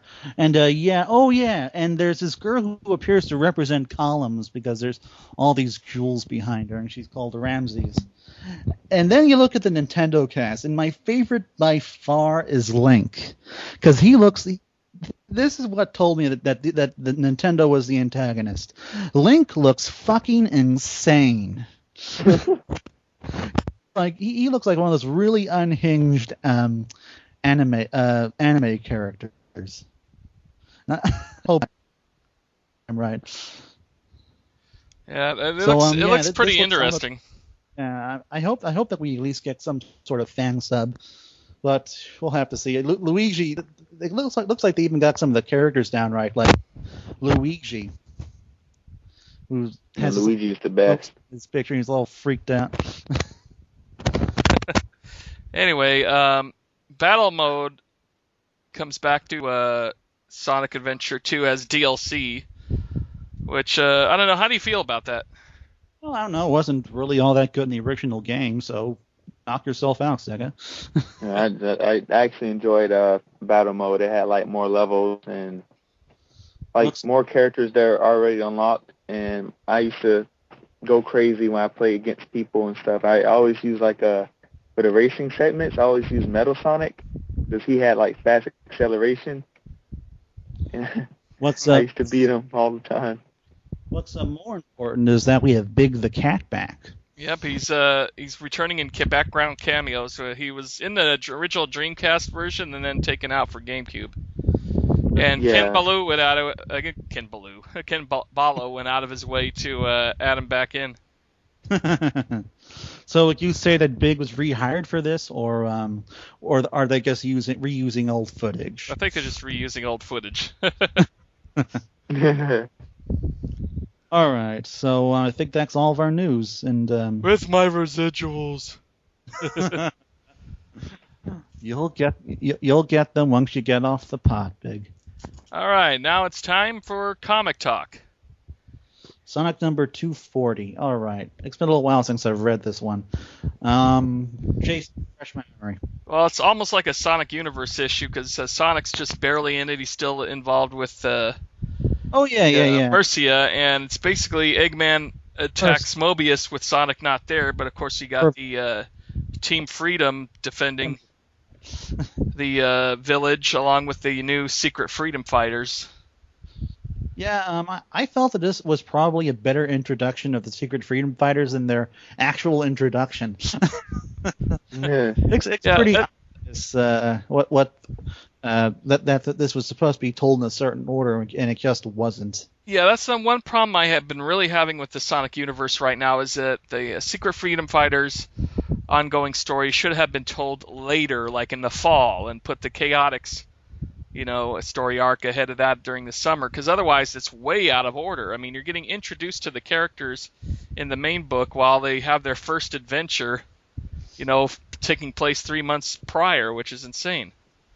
Yeah, Archie, I guess, is still kind of getting the handle on how to do crossovers, but I really hope that they kind of figure out that it's best to try to tell the stories in order. I mean, remember when Sonic Universe spoiled this thing in the main comic? Yeah, and another problem is that they make the Metal series just look weak in comparison now. Oh, Metal series has kind of been done now, and let's not forget it was going up against the two different teams of combatants. They were grossly outnumbered, and they didn't have. Plus, they got Silver, and Silver's like ultra powerful, and the Metals have typically always been most formidable when they are not outnumbered. Yeah, that's true.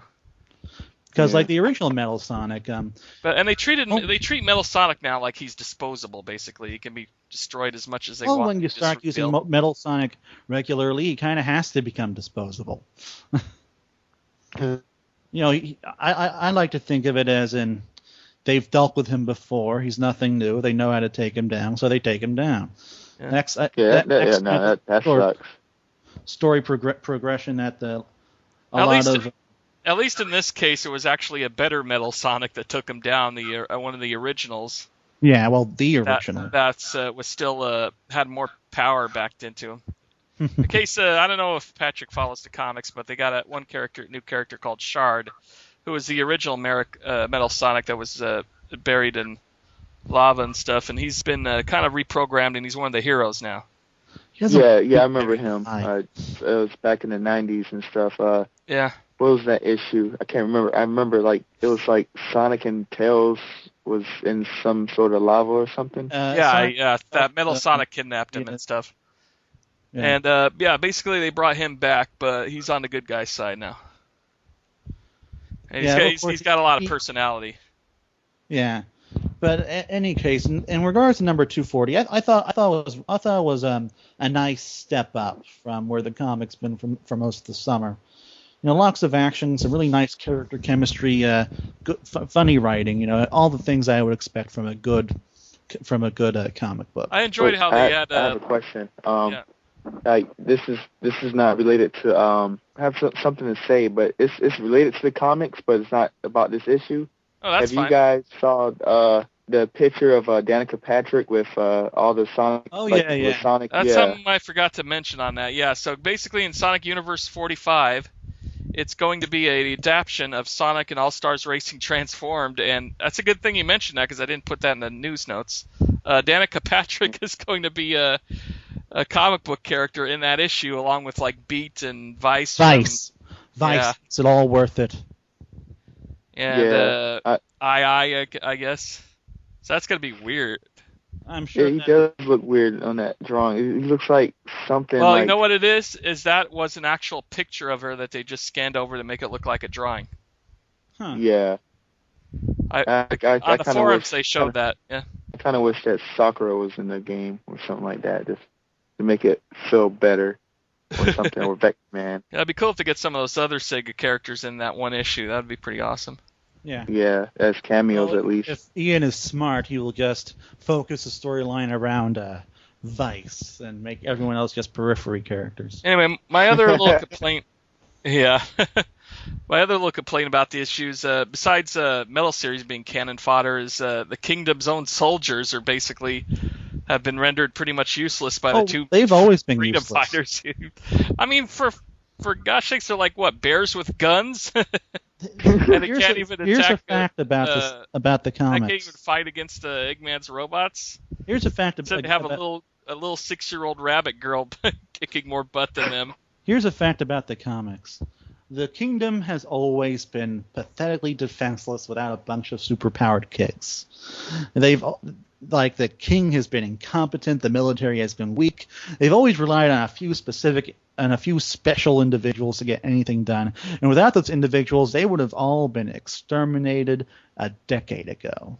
So this is really nothing new for the comic, especially the soldiers being useless, because if they weren't useless, then there'd be less of a need for these other characters. That's true.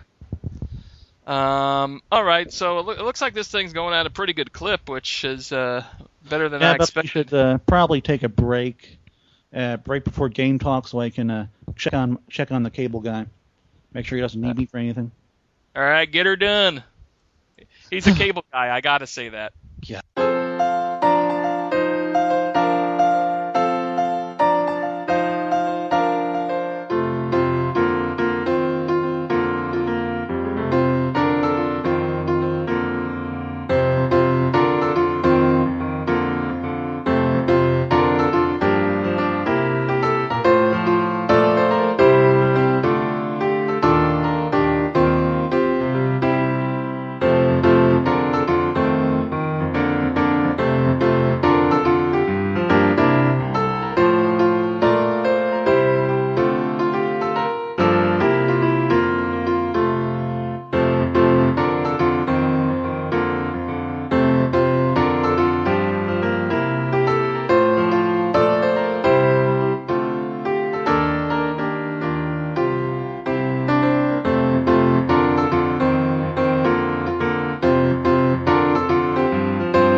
And we're back. This time with Sonic Unleashed. I put some notes down for anybody who wants to check them out. These for our staff here. Anyway, I even though this game had several different faults, I still love this game. I mean, this was really the turning point in the Sonic series where everything started to go uphill again. Well, really, GX and I personally both put it at Sonic and the Secret Rings as kind of the beginning of laying the foundation, because shares a lot of similar elements, and it's actually polished and stuff. Yeah, Sonic and Singer Rings had some of those elements. I mean, you're going forward with Sonic behind the camera, kind of a left and right thing. It was more on rails, focused pretty much purely on speed and running and platforming, and yeah, because as developers have always talked about, doing Sonic in 3D is very hard to do because he's got to run fast and you still have to have all the geometry in place and still have to be able to jump on the platforms and bad guys. And it's really hard to do if you got a camera that's going all over the place. So having the fixed camera solved a lot of those issues. But this thing had such a big production to it. I mean, just right from the start, you have this insanely awesome introduction with like a 10-minute CGI or 5-minute CGI movie. Yeah, it's probably one of the first really good opening cutscenes for a Sonic game. Oh, it's easily the best opening cutscene for any Sonic game. Yeah, that was the best. Sonic punching a whole bunch of robots and he's just going all supersonic and chasing. Oh yeah, ooh man. And chasing Eggman around in space. That was pretty cool. Yeah, honestly, can you imagine if they had made that actual gameplay? that would be they crazy, probably man. could have done that. No, not those kind of graphics. Well, no, not with those kinds of graphics, but like with the gameplay of you starting out as Sonic, busting up Eggman's fleet. Oh, flying around as Supersonic. Yeah, flying around in space as Supersonic. I mean, certainly the Hedgehog engine can handle that kind of scale. Yeah, but I kind of preferred it the way it was because it was such a awesome movie quality to it. I really loved it. That's also when I think Jason Griffith started not sucking. Yeah, Jason Griffith was really starting to get into the role more, and this is unfortunately one of his final roles as Sonic. It was kind of like Secret Rings, and I'm not a big Jason Griffith fan, but I thought he was really. Oh, I hate him by and large. Yeah, but I think he was finally getting into the smooth of things. Don't hate the person, mind you, just the voice before anyone gets on me. I like one of the moments where he actually when Sonic does a trick and stuff. Like Jason Griffith just expresses himself he says "woo, feeling good." It's just. It makes you feel good yourself, when you do all those awesome tricks. Yeah, and it actually sounds like Sonic, not like whatever the heck he was trying to do in Sonic X. I'm still not quite sure how to describe that. It was like not quite sarcasm. It was almost like he was talking slow for everybody, like, "Hey, everybody." I'm not quite sure how to describe it. He had the same emotion constantly. You constantly talk like this. How are you doing? Of course, to be fair, Sonic in general and Sonic X had no emotion. I mean, the anime didn't exactly give him much to work with. This also brought about Eggman's most insane plan ever, in which he almost destroys the planet. It blows it up into 7 big chunks. Yeah. And if something like that happened in real life, millions would die. If not, the whole world would basically explode. I mean, what's keeping all the land from just drifting off into space from outside of gravity? If you're going to start using real life, and Robotnik blew up half the moon, those pieces would have rained down on the planet and caused a mass extinction. Pretty much, yeah. This series has not operated on realistic logic for a very long time, if ever. To what avail does he blow up the world into 7 chunks? Because he wants to build his Eggman land. Amusement. I think it had something to do with getting Gaia out of the core of the Earth. Yeah, he wanted to wake up Dark Gaia to use its powers, just so he can have his Eggman land. He never really seems to think these things through very much, does he? No. Yeah. But then Sonic falls to Earth, and we got Chip, who's... I don't really think Chip was that bad. It's not that bad. I don't like his voice. I don't like the way he talked really during it. Okay, yes, his voice If it was more like, thanks for asking, Mr. Monster Guy. Yeah. You know, if they had kept him quiet like in Night of the Werehog, I thought he was great in that, or just like in the backgrounds, he would do a lot of expressionistic stuff. Yeah. I think if they kept it up down to that, I think it would have been a lot better character. His voice was kind of GX Echidna E. I will say that. But really, probably some of the best cutscenes in this game were the silent cutscenes, like those 3 shorts that you could unlock. Yeah, they're hard to find. You had to buy them at certain times in certain places. I think the funniest one was the one in Shannon when they're fighting over the dumplings. Yeah. Oh yeah, that was the best one ever. Really, I think that kind of just proves that Sonic really should be a silent protagonist. Yeah, that Night of the Werehog, I mean, that animation team does some really quality stuff. Oh, God, yes. It's actually not a bad short either. Sega honestly should have tried to get that screened in theaters over October. The animation on those were so squash and stretch and flowing. They were very awesome. Yeah, they're supposed to be working on a Captain Harlock movie. Yeah, I wonder about what's going on with that. So I'd love to see that. Anyway, and then I'm sorry, Patrick. That cutscene where Sonic and Chip were fighting over the dumpling. There's like that very last end where like Chip like takes off and tries to eat the dumpling. Like they slow motion. They changed that. Like he had more drool in his mouth. I think that was in the Japanese version. I'm not sure. He had like more drool than the other one. It kind of.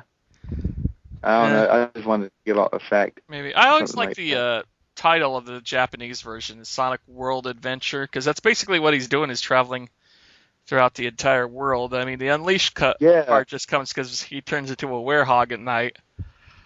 But it really felt more like a Sonic Adventure 3 than any previous Sonic game before, except for maybe that crappy Sonic 06. But Sonic 06 was shitty. Was like a shitty late Xbox game. You know, made for the Xbox, ported up to the 360 and PS3. Oh, I see what you mean. Yeah, late Xbox, early 360. No, just late Xbox. I mean, didn't have anything on Cameo. Yeah. And really shitty, really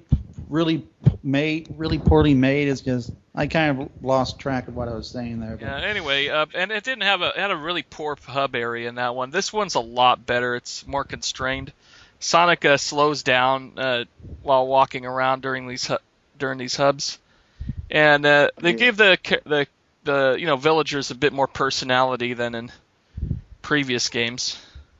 I mean, a lot of people didn't like the hub worlds; they just wanted the menu system kind of thing. But I think this gave it more of a big open world feeling to it. Oh, the hub worlds make this game feel like if Pixar made a game, it would feel like Sonic Unleashed. The atmosphere, the music, the color, the animation, it was just a gloriously looking game with a glorious atmosphere. Yeah, I really enjoyed that. Exactly. I mean, you got kind of silly characters like Professor Pickle and Wentos. It's become a fan favorite. Wentos is still one of my fan favorites. I mean, he's a shy traveling salesman who runs away from you when he sees you. Yeah, this was the first. And then eventually he whips out this Chow puppet that he talks with. This was the first Sonic game since Sonic Adventure that had this kind of whimsical personality. Like, remember in Sonic Adventure we had we had like this little love story between these two NPCs and this other girl who would talk about the burger statue and how it would go places, and then you could like pick it up and throw it in the sewers and. Yeah. In Sonic Adventure. Yeah. Also in Sonic Unleashed, the humans were more like cartoon characters. They fit in with Sonic's world a lot better. Yeah, though they still should be furry animals. Well, I mean, they should have some furry animals. I mean, it should be more like Dragon Ball, where you got a mixture of humans and animal characters walking around the same area. But yeah, Wentos, everybody loves Wentos. Yeah, well, there's this one lady on, I think it was Empire City. Like, she covers up news reports and stuff. She is very well made. I have to give Sonic Team like props for that. I think I knew the news reporter girl or whatever. Yeah. And then there's that one girl who wants to get into the hip hop record scene or something like that, or just wants to be a singer. Yeah, there's all these little side stories that are completely alternative. You don't have to, do them. But it's cool that they're there because they open up a lot of little extra levels in the game and really thicken it out. Although the game itself is as thick as it gets for Sonic games. It can take you up to, 10 to 12 hours just to finish this game. Now, where Sonic Unleashed really went right was in the level design of the daytime stages. Now, there were issues like the QTEs could come out of nowhere and kill you instantly, and sometimes the stages were made for cheap deaths. But by and large, the control was very tight. The level design was very tight and very fast, and it was the first game that really let you just let loose like this, just blast through these massive areas. And it's something that no other game has really tried to replicate outside of the Sonic franchise. Even in the racing genre, you don't really see games that move like this. I mean, there was times that Sonic would just get too fast and you couldn't see where you're going to go next. He can go super, super fast in this one compared to other ones. And really, I think after the Sonic 06, which was slow and clunky and ugly and poorly designed, they kind of had to go in this direction and pull out all the stops and make something that was very fast and polished. And that's another thing. It felt very, very polished on the daytime levels, especially except for some frame rate issues, of course. Yeah, it depends on which system you buy it for too. I mean, 360 was almost 360 is like 30 frames per second, and the PS3 version was like it'll go to 60 and then drops to 20 or something. Yeah, for some reason they cut off the. They usually have a frame rate buffer in most games where they'll just try to keep it at a consistent frame rate, and they turn that off for PS3 version. So there'll be times it would get up to 60, but most of the time it was sub 30.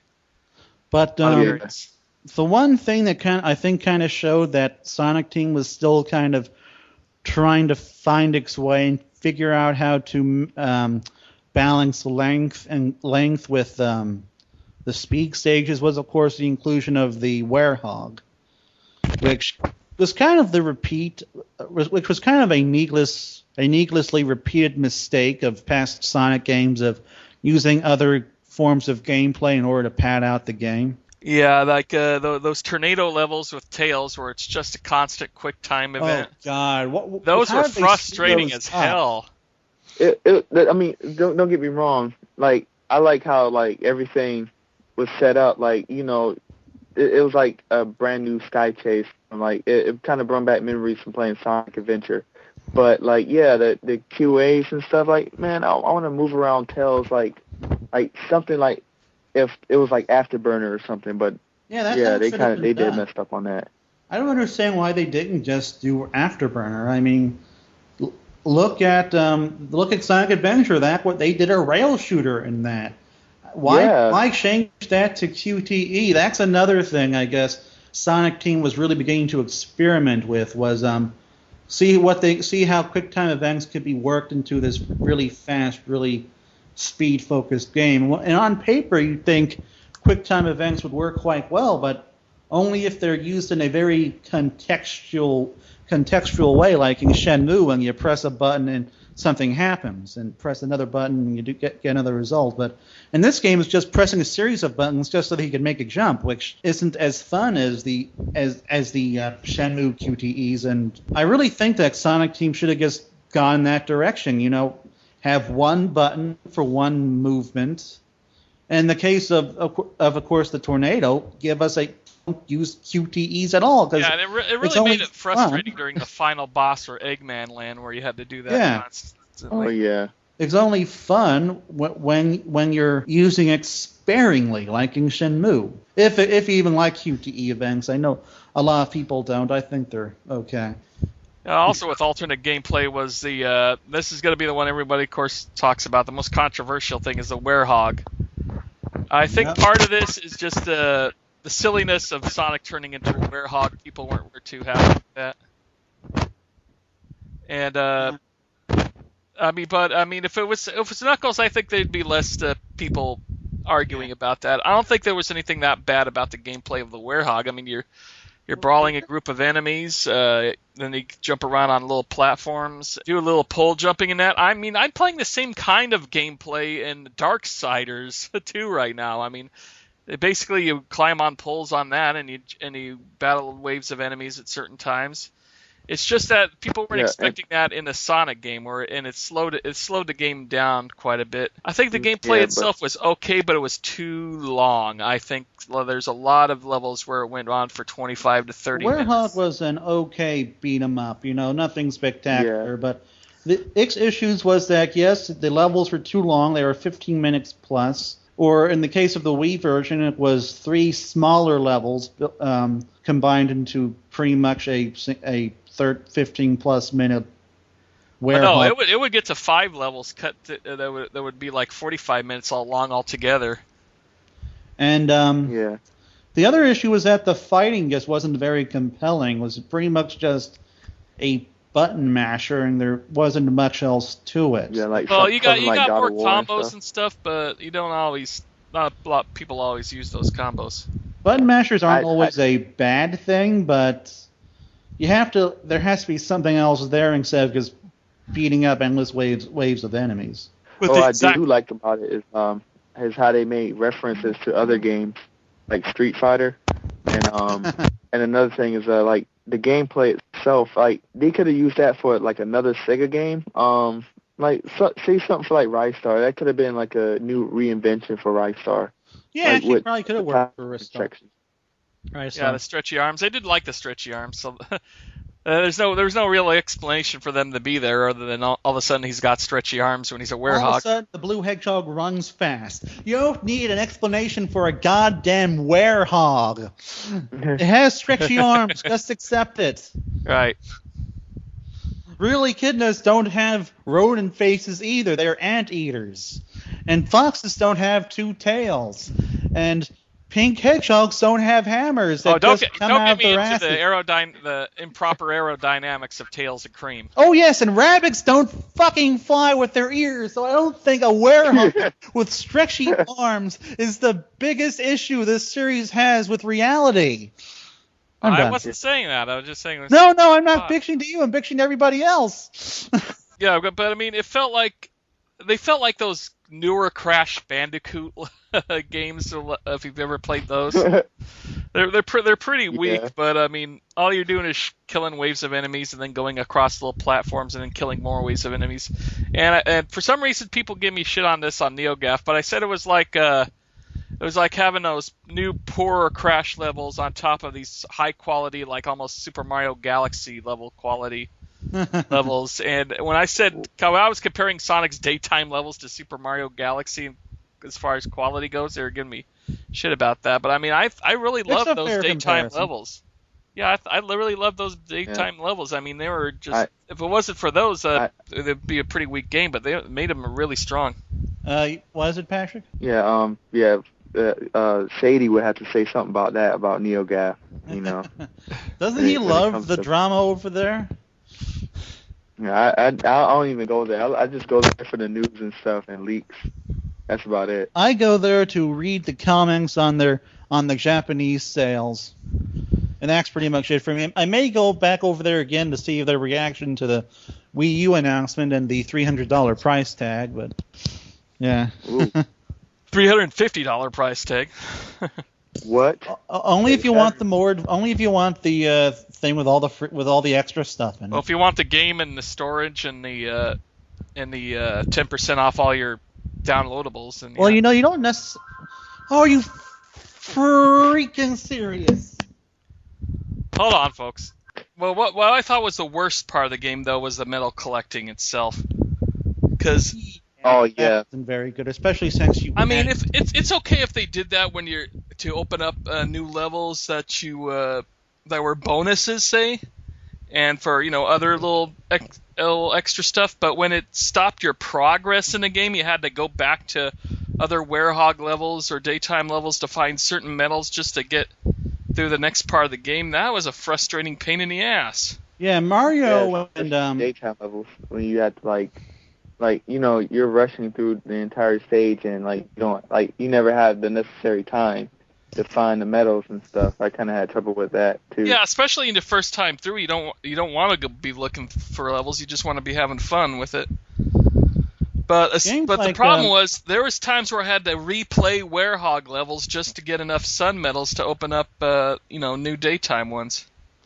Games like Mario and Rayman and Super Magnetic Neo have the better idea on how to do medals. I mean, Mario just does this so that you can open up additional paths that you don't need to open up, or get to like mushroom houses and stuff. And for Rayman, just collect them to open up new character designs. And for Super Magnetic Neo, it's just the satisfaction of being able to collect one, because it's really, really hard to get most of these things. It requires a lot of skill. But in Sonic, it's just they're often just strewn around, and you need to collect them, and so it just becomes a pain.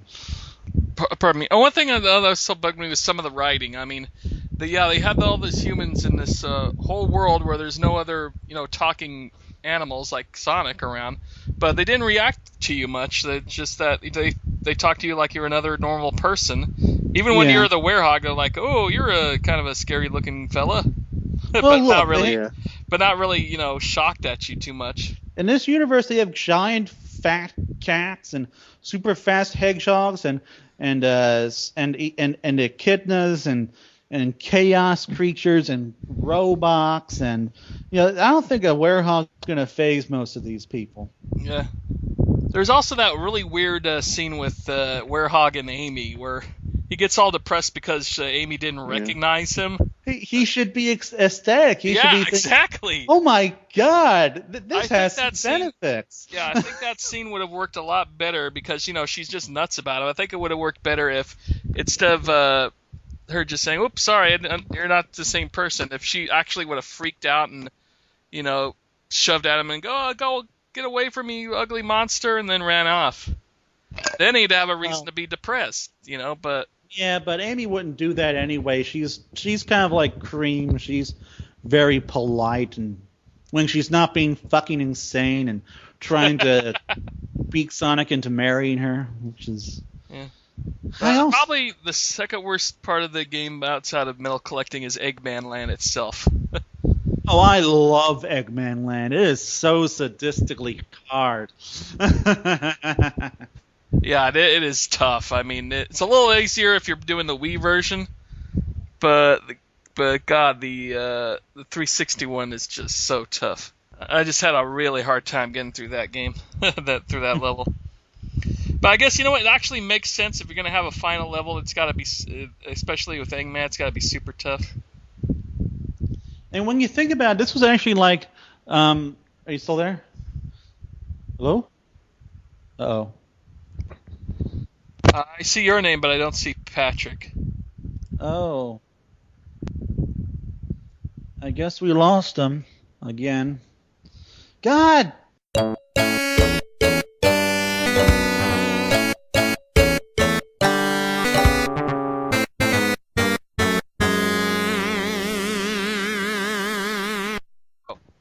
One thing to note about Eggman Land is it's kind of like the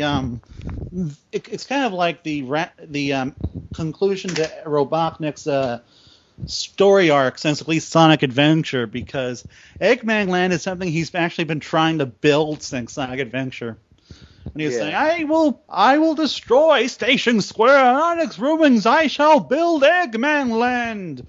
I can't help but think, I mean, if he was able to build it on Sonic Unleashed, on some crap piece of land, why he didn't just do that to begin with? And why did he really need the power of a gigantic planet-shattering monster in order to power it?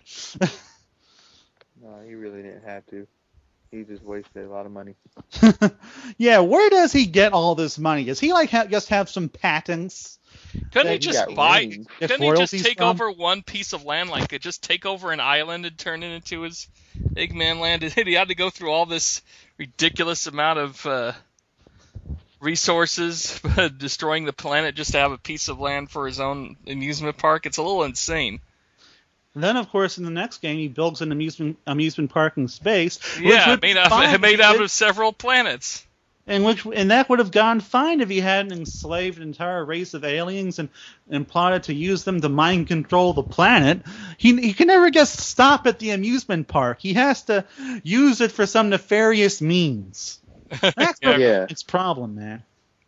Now, in Unleashed, I think that was when Robotnik really came into his own in the games, because he got his sidekicks, he got this. I got Orbot, although Orbot talked more like a regular robot in that one than he does in the Colors. Yeah. Right. Yeah. Orbot that's where he debuted, was Unleashed, and of course in Colors we got Qbot, whom I don't really like as much, but I think they're probably going to start. I think they may remain as mainstays in the games. I hope so. I kind of like them. They kind of remind me of like Scratch and Grounder of the Sonic cartoons. It's very rare for non-playable characters to appear in more than one game. Anyway, I think we should wrap this up before we lose Patrick again or something. Yeah. Anyway, I was going to talk about the final boss, but that's don't do that, and then we're done. That's basically what is the Gaia Temple became all 7 Gaia temples turned into a giant Power Ranger stone robot. Yeah, when I first played it, when I first played it, like my older brother was right near me, and he was like, "Oh shit, Transformers!" I was like, "Nah." Next thing you know, he just gets all the temples and stuff and bring them all together. I was like, holy shit. Yeah, that was a pretty awesome part. The fight, I think, was better on the Wii for some reason than on the 360 versions. I think it was just more controllable. Weird thing. Like, for the last bunch of games, it seems like whoever works on the HD games has difficulties with the final boss battle, because in the case of Sonic Unleashed, it was better on the Wii. Sonic Colors probably had one of the best final bosses of any Sonic game in recent memory. And then, of course, we had Sonic Generations on the 3DS, which had a much better final boss than the HD version. I think when the HD program is just trying to make things more complicated than they think they need to be. Yeah, they try to make it like dynamic and stuff, make it like a motion cutscene or something like that. Yeah. Yeah. But it was pretty epic still. Though it was really frustrating controlling that giant temple robot thing, because it controls very slowly and it's very sluggish, so you have to be able to properly time everything that you do, and Gaia can just obliterate you. Yeah, seriously. With that big ray and stuff, you have to block it, and it still takes like a whole chunk of your health. And I was like, man, some crazy crap. I think there was a way to dodge that. Well, there's a way to at least minimize the damage by blocking and then kind of moving the opposite direction of the laser, so it only kind of grazes you. But it's pretty much impossible to not be hurt by it in some way. Yeah, that's very true. I think my favorite cameo in.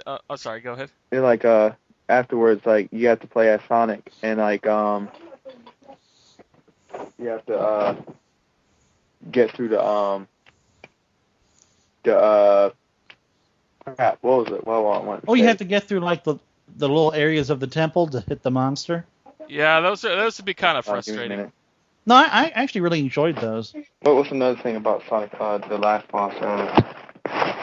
You're talking about how you had to change into Sonic and run through the temples to get to certain areas? Yeah. I actually like those parts of the game and stuff, and he just bounces on the eye and stuff. I know that had to be painful for Dark Gaia. Oh yeah, when he's supersonic. Yeah, that part was pretty sweet.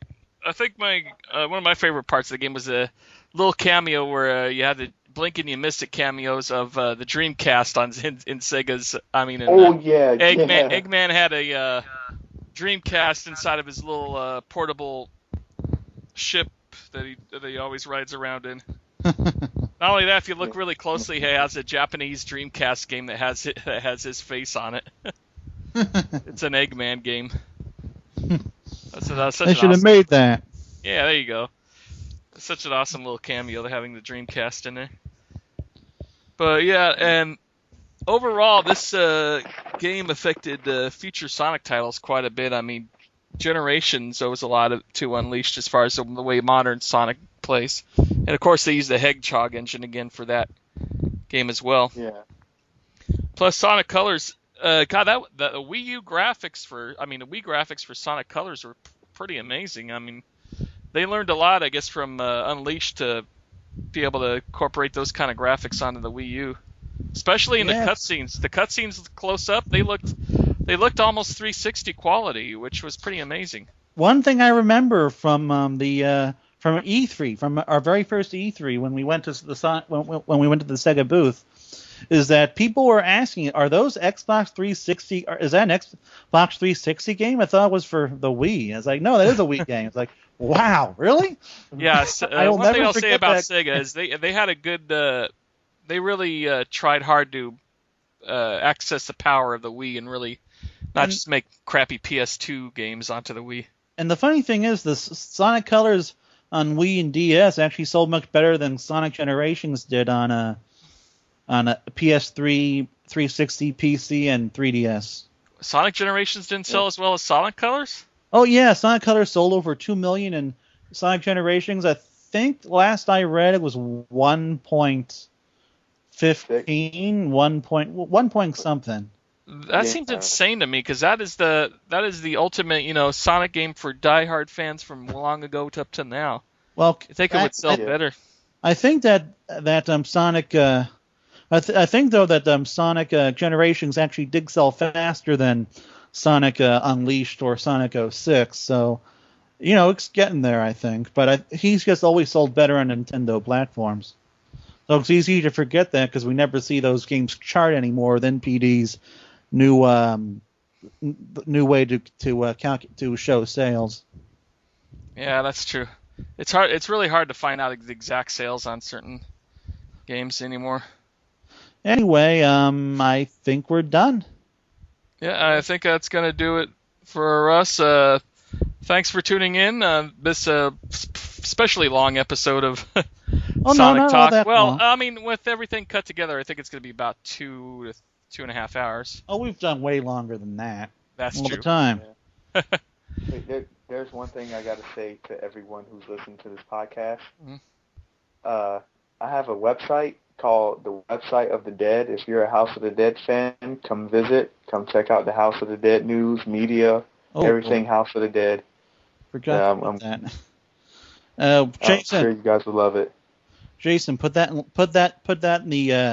the post that when we put show notes. This up.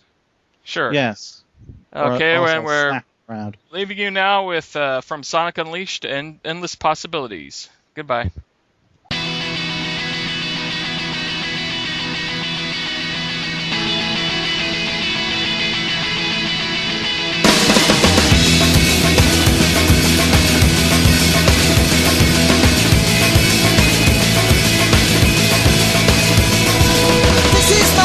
I'm running through this world and I'm not looking back.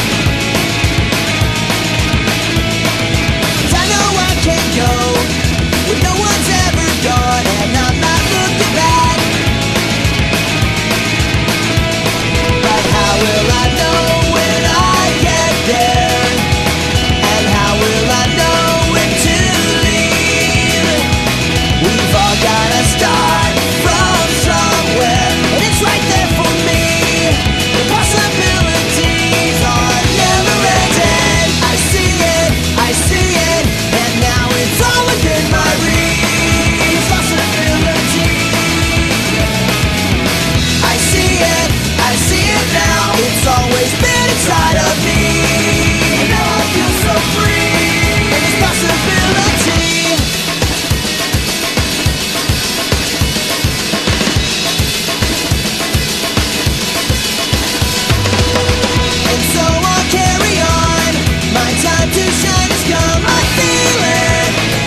possibilities are never ending. I see it, and now it's all within my reach. Possibility. I see it now. It's always been inside of me. And now I feel so free. It's possibility.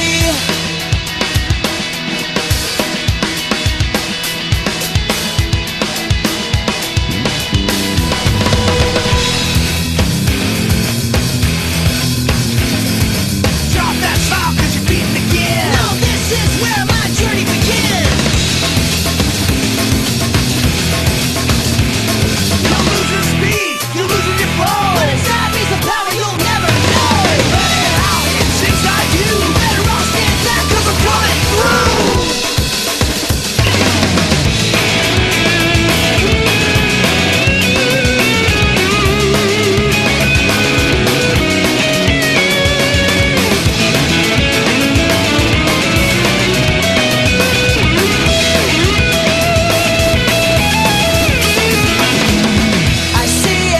I see it, and now it's all within my reach. I see it now, it's always been inside of me. I see it, and now it's all within my reach. Possibility. I see it now, it's always been inside of me.